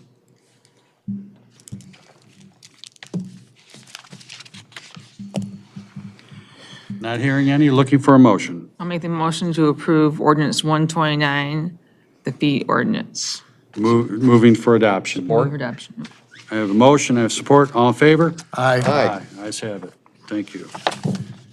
10B, this is the ordinance to amend certain sections of Chapter 38, Article 2 of the Water System, and Article 4 of the Sanitary Sewers, of the White Lake Township Code of Ordinances. Again, this is second reading, and any questions or comments from the board? Seeing none, looking for a motion. Motion to approve the amendment to Code of Ordinances, Chapter 38, Article 2. I have motion, looking for support? Support. I have motion and support, all in favor? Aye. Aye. Ayes have it. Article 2 and 4, though, is what you meant. 2 and 4. I will amend that motion to include Article 4 Okay. as well. 2 and 4, yeah. 2 and 4. And support is amended as well. Okay, moving on to 10C. As we know, we decide to tear houses down, it can get expensive. And this particular house, I think the demo contract on it was like $6,000 or $7,000. It wasn't a whole lot of money to tear the house down.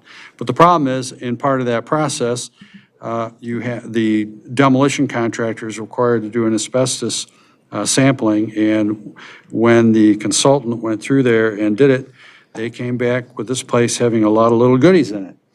And now the $15,780 is the cost of the asbestos abatement alone, plus demolition. So we're gonna have 20-some thousand dollars into this parcel of property that we'll probably have to buy back at tax in order for the township to recoup some of its costs long-term. The lot's not a bad lot, and it's not in a bad area, okay?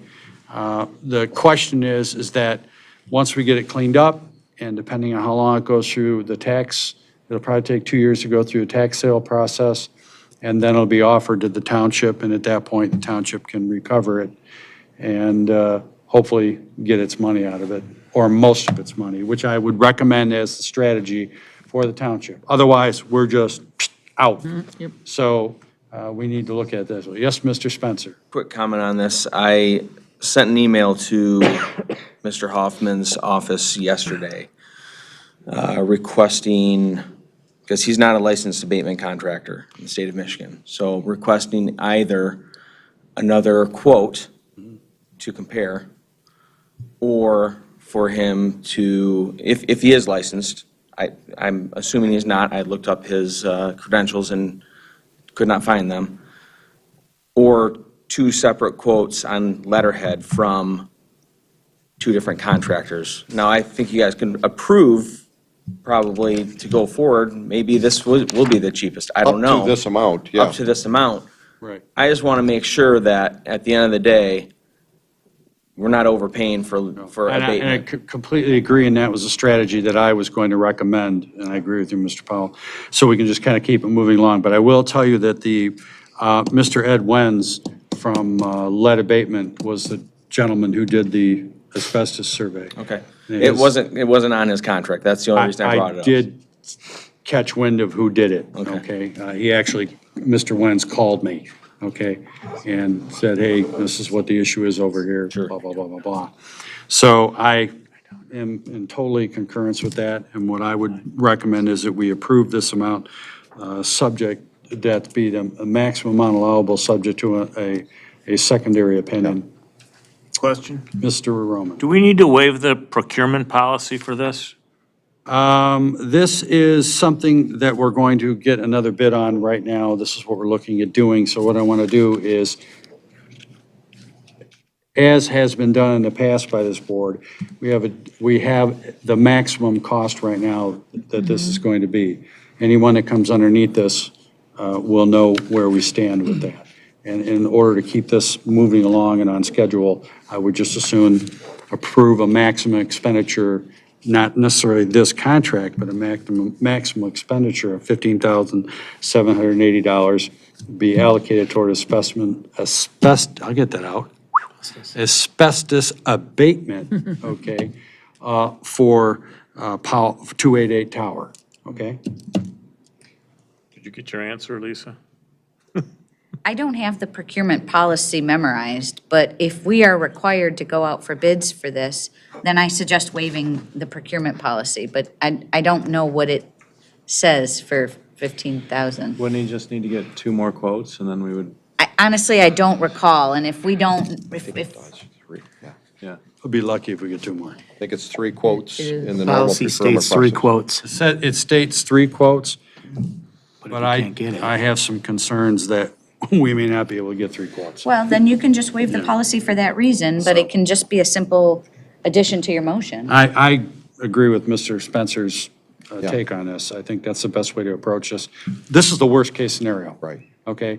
And if we are provided another one that comes in, hopefully lower, then we'll be in good shape. I just want to keep this particular one going because this place, you want to talk about a dangerous structure, this place is really a dangerous structure. And it's in close proximity to other homes, and I always worry about kids going in there, setting it on fire, and then having a real problem. Okay?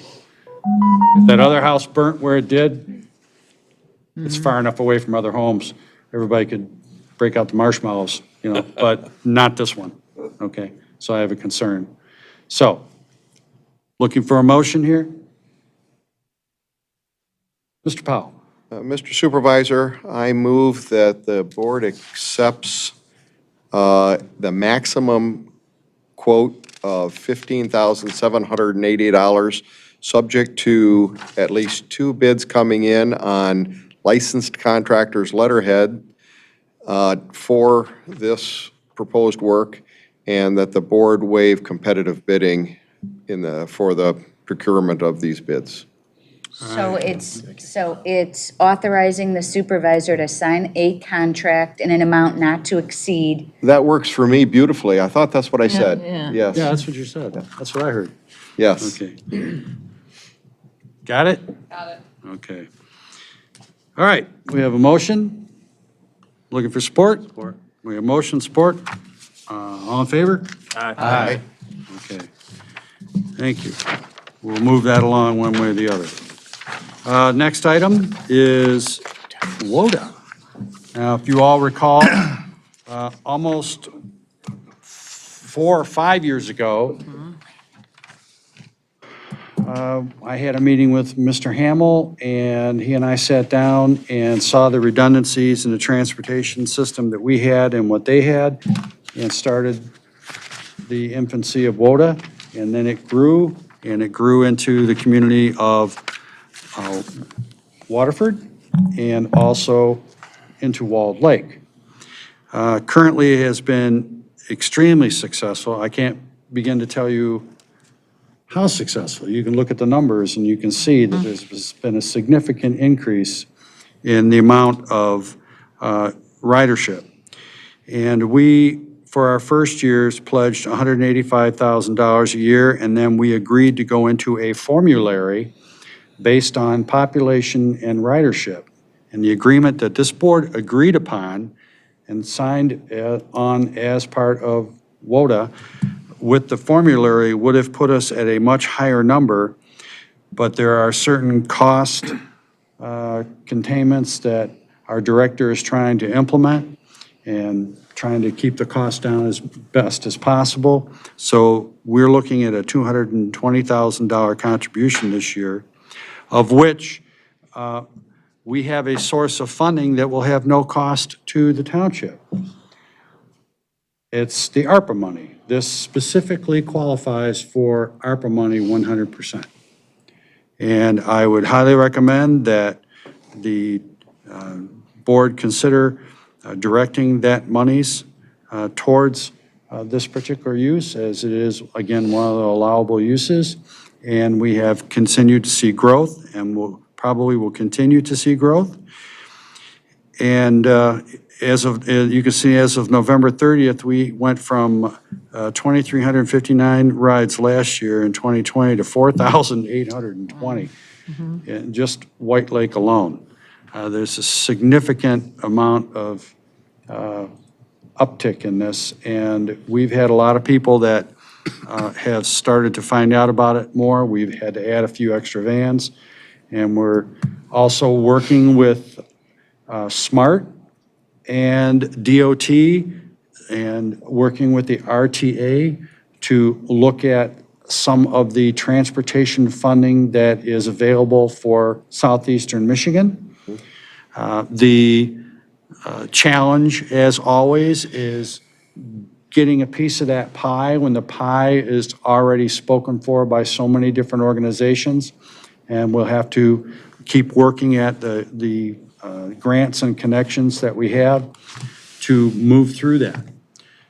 There has been, like I say, just an unprecedented amount of growth there, and Waterford's numbers are off the charts. And well, Highland went up a little bit, and Walled Lake went up a little bit, but White Lake and Waterford really went through the roof. Simply because people are now discovering that it's a viable means. See you nodding your head. Okay, all right. Good. And I will tell you that I have an endorsement from Elaine, our bookkeeper, who says that WODA is worth it, because when she has had to use it, and when she had a little bit of some eye things done, that was great for her. She was able to use it. It was very reliable, and the new buses are nice and neat and clean. And it's just a good thing for us to have in our community. It also keeps us in the position that ultimately, when the RTA comes around, we will have an established authority and be in a better position to deal with them. Question, Rick? Mr. Roman? I noticed ZOT advertisements on those buses. Absolutely. I was just curious, what do they contribute? They pay a certain dollar fee. I can't recall the exact amount. Can you look that up for us? I think can. the board would love to know. Also, we get free oil changes, tire rotation, and general maintenance, as long as that sticker's on that truck, at no cost to the taxpayer. Thank you, Mr. Supervisor. I had to get that in there. Mr. Supervisor? Of which we calculated, I think, for like about, between the buses that we have, over $5,000 or $6,000 a year in contribution from one of our generous businesses in our community. Yes. Okay, moving on. What is the cost per ride if a senior wanted to ride WODA? $2. $2? Yeah. Has there been any thought at all of raising that? Because the reason why we're doing that is to make it available to people, not because they're destitute. Instead of buying a car and insurance and driving at night and all that kind of stuff. But $2, I just did a real quick calculation. It's costing this township $40 a rider to provide WODA. It's still cheaper than Uber and still cheaper than. I understand that, but $10 a ride would be acceptable as well. Except, Mr. Powell, I respect your economic suggestion. Yeah. But I will tell you that we are dealing with some people that are on a fixed income. We're also dealing with some disabled people that have a lot of challenges with employment. And this very easily could put some people out of reach of a ride. Yep. So has there been discussion amongst the WODA staff that there be a way that we can adjust that very similar to what we do on the poverty level and for taxes and everything else? Then it becomes a bookkeeping nightmare, trying to figure out who's Well, going to they take have a care of card, and they get to be charged per their card. what. Well, I'm just saying, dollar and cents wise. if we spend a couple $100,000 on software and update a bunch of stuff, it could probably be done, but I can't answer that question for you. Oh, okay. I will tell you that there would be, I think at the end of the day, no great cost savings to the operation. A modest increase in fees may be warranted and is potentially under review. That's what I was wondering, whether or not it's been considered. It has been. Okay. Because my next question would be, what would be the breaking point on your scale as to where it would be if you paid $100 per person, $50 per person, $75 per person?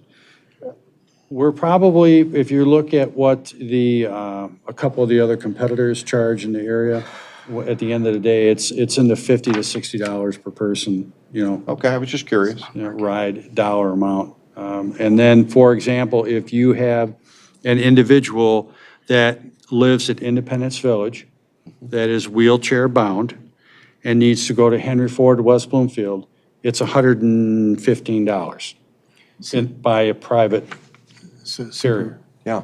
Okay? Supervisor Kowal? Yes. What about how we regionalize this, or opted out, or by doing this, we're not going to be a part of that RTA? Well, And that's gonna save us- what that does, it puts us in a defensive position. Defensive position. In the sense of not being so defensive, but it puts us in a position to show the RTA that we're in this to make an improvement in transportation in our community and try to make a difference in what we're doing and make a commitment, and therefore be able to go after the dollars that will be available that come through. And again, that's still an unknown, but I will tell you, as of late, it's there. It's not going away. Yes. Trustee Powell, one of our residents, and he gave me permission to use his name, Dennis Holdatter, he had some medical issues, he can't drive anymore, and he expressed to me that they don't have children, that he's going to be donating money once he passes on to our transportation system such as WODA, and how important and how that's changed his life. And he's got the financial means, but he said without this, it would cause such a burden on my wife, and so I believe it warrants Oh, I what we're think it's, doing. Yeah. I think the service is absolutely essential. No doubt about it. It's just a matter of $2 a ride versus $10 a ride. And again, I'm looking at taxpayers in this township that are supporting 4,000 rides. And we have supported rides in this township that were a greater cost Okay, when we had a less efficient system. yeah. You don't even want me to tell you what this system was costing when other persons were on the board, not myself, and most of the board members here weren't, Mr. Okay, Powell. yes. And they made decisions to support that. I understand. So if you'd like to go, It doesn't mean that we shouldn't ask questions and be smarter know. each year. I know, I agree with you. Mr. Roman. I just wanted to make a motion. Wait, can I make a quick comment? No, sorry. I pull up, I do bus training for Second time. work. I had Yeah. to say this. Yeah. The people, the disabilities, the people I work with, sorry, earlies, I'm gonna put you in that category too, because they're the older group, 65 plus. 50 cents 50 cents what? for the smart bus. Okay, I mean, it's anywhere from 50 cents to $4, depending on what we transportation. I do realize we can't compare ourselves to the apples and oranges, but And we gotta those- start someplace. But let's clarify that. In those communities where it's 50 cents, those are generally opt-in communities that have. no, absolutely, absolutely. have But there's a different, millage there's a different that's financial thing supported. going Oh, on, I but got it. It's yeah. not just a. But as a basic. Little no. piece of information Yeah, here. but that's why I say you can't compare apples to yeah, I oranges. just had to ask the question, guys, and Oh, no, so no, I get I'm- it, Mike. Yeah. I'm in total favor of this. No, I completely get it, and it's good discussion. Okay. And I'm glad to come back to the board and let you know how successful it's been, and to give you, that update. And as soon, Kim was in a car accident, our director, coming home from Ohio, and she got rattled around pretty good. But she's much better now, but I know that after the first year, I think she wants to come in and do a little general informational, let you know what's going on. Now that we've gone through our 2-year pilot program, okay, where do we go from here? Yeah, that'd be great. And so I'll try to arrange that, and I'll try to give you as much notice as I possibly can, Thank so you. that you're all aware of it, so. Okay, we have, So I just want to say I agree with everything that was said. And I'll make a motion to approve $220,000 of ARPA money to be spent on WODA for 2022 calendar year. I have a motion, I will support that. Roll call vote? Supervisor Kowal? Yes. Clerk Noble, yes. Treasurer Roman? Yes. Trustee Ruggles? Yes. Trustee Smith? Yes. Trustee Powell? Yes. Trustee Voorhees? Yes. Thank you, board members, and Mike, those are good questions. I appreciate that. Okay, and I really do appreciate you asking them, but I will tell you that there's been a certain segment of our population that really needs this mode of transportation, and they need that little bit of break. Yeah. But therefore, the grace of God go I. Yeah, amen. Okay, so, moving on. Thank you, board members. Moving on, we have trustee comments. Andrea Voorhees. Thank you. Had the honor and the privilege of helping Meyer and Walmart with the Shop at the Cop. Great community partners. I'm not sure the amount of young adults, or I should say elementary age kids that were able to come. It's fun. It's a fun activity. I'm not a rapper, but the little kids were happy and it was just a fun, fun experience. My whole goal is to keep it short and sweet, so have a great holiday season. Everyone in White Lake, be safe, be healthy, and let's get vaccinated, people. Thank you. Cool. Trustee Smith. Thank you, Mr. Supervisor. So quick library update, they're back to regular service, and they're closed Christmas Eve and Christmas Day, and their website's great and regularly updated, so for any information, please check their website. The Friends of the Library had a successful book sale, and if you would like to join, they're looking for members and volunteers, of course, and their membership is up now for those that might need to renew for next year. They're looking for renewals, and they sent out membership forms to their current membership population. I want to take a minute and just recognize and thank the fire department. Many of us participated in an award ceremony yesterday here in the annex, and it was awesome. I cannot say enough about it. Our township needed that. Chief Holland was so thoughtful and so inclusive, and he thanked everybody that helped with the tornado cleanup, and he thanked our staff who deserved to be thanked, and board members, and CERT, which is our Community Emergency Response Team.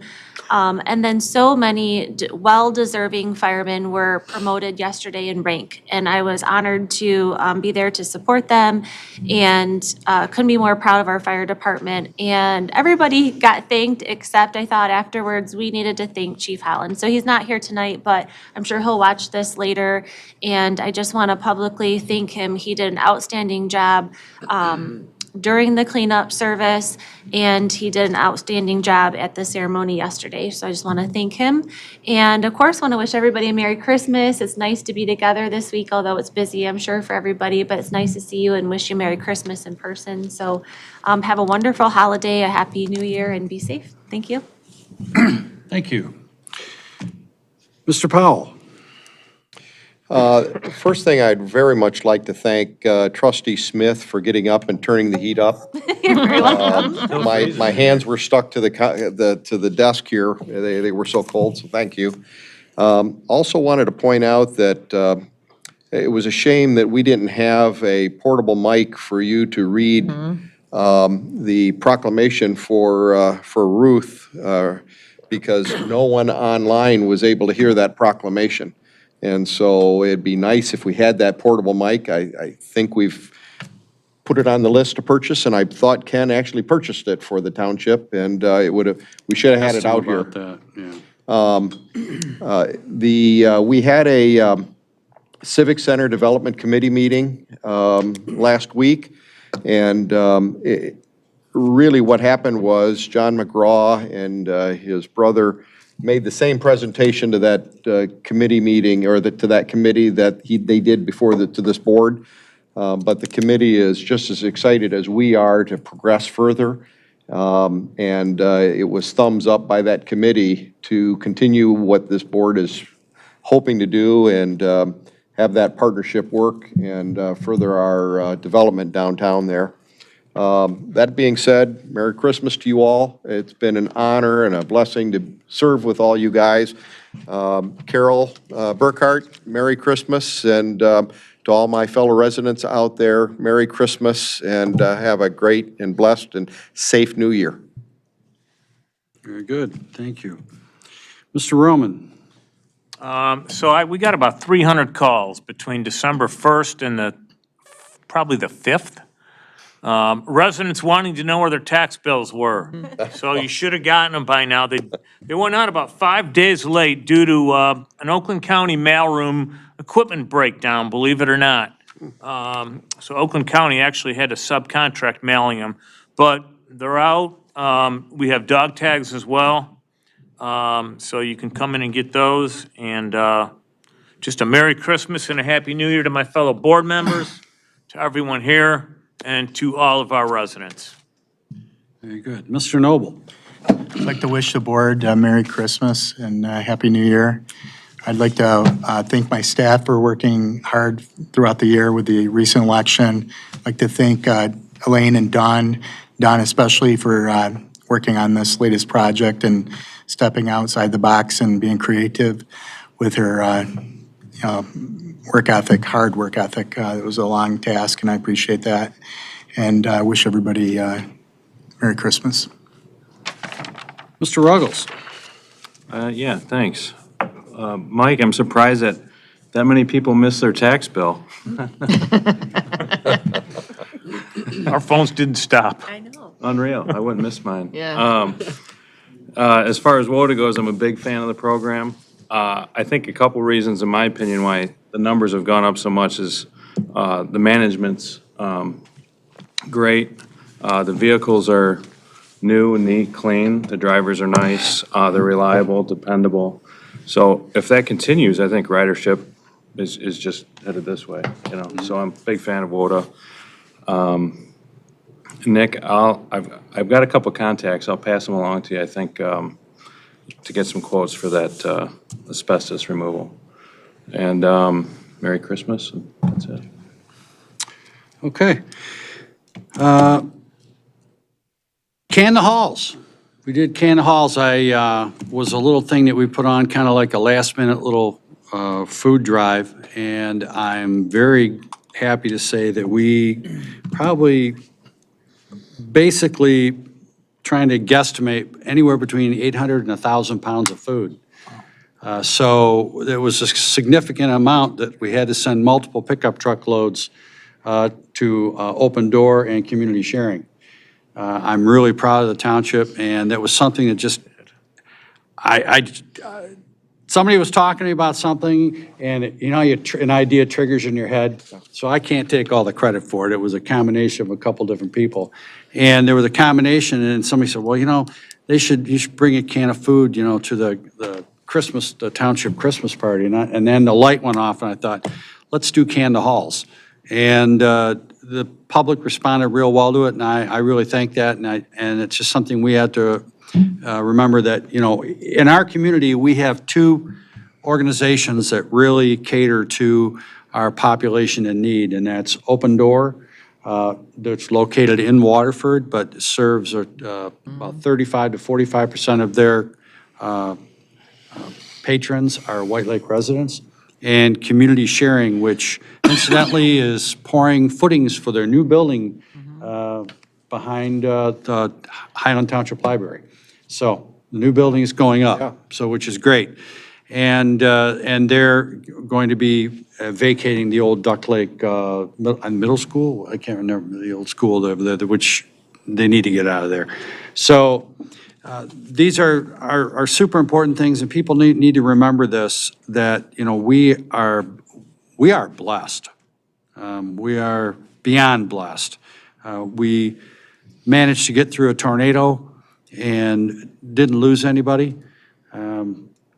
We saw the community come together in a way that it's just like Mayberry RFD, and I'm not saying that to be corny. I'm saying that because it was a good thing what people did for each other. And, our first responders were there and did what they needed to do, and the board and members here, did what we needed to do to help out any way we could. And it was great to see that kind of thing, a community pull together. And frankly, I don't ever want to see it again.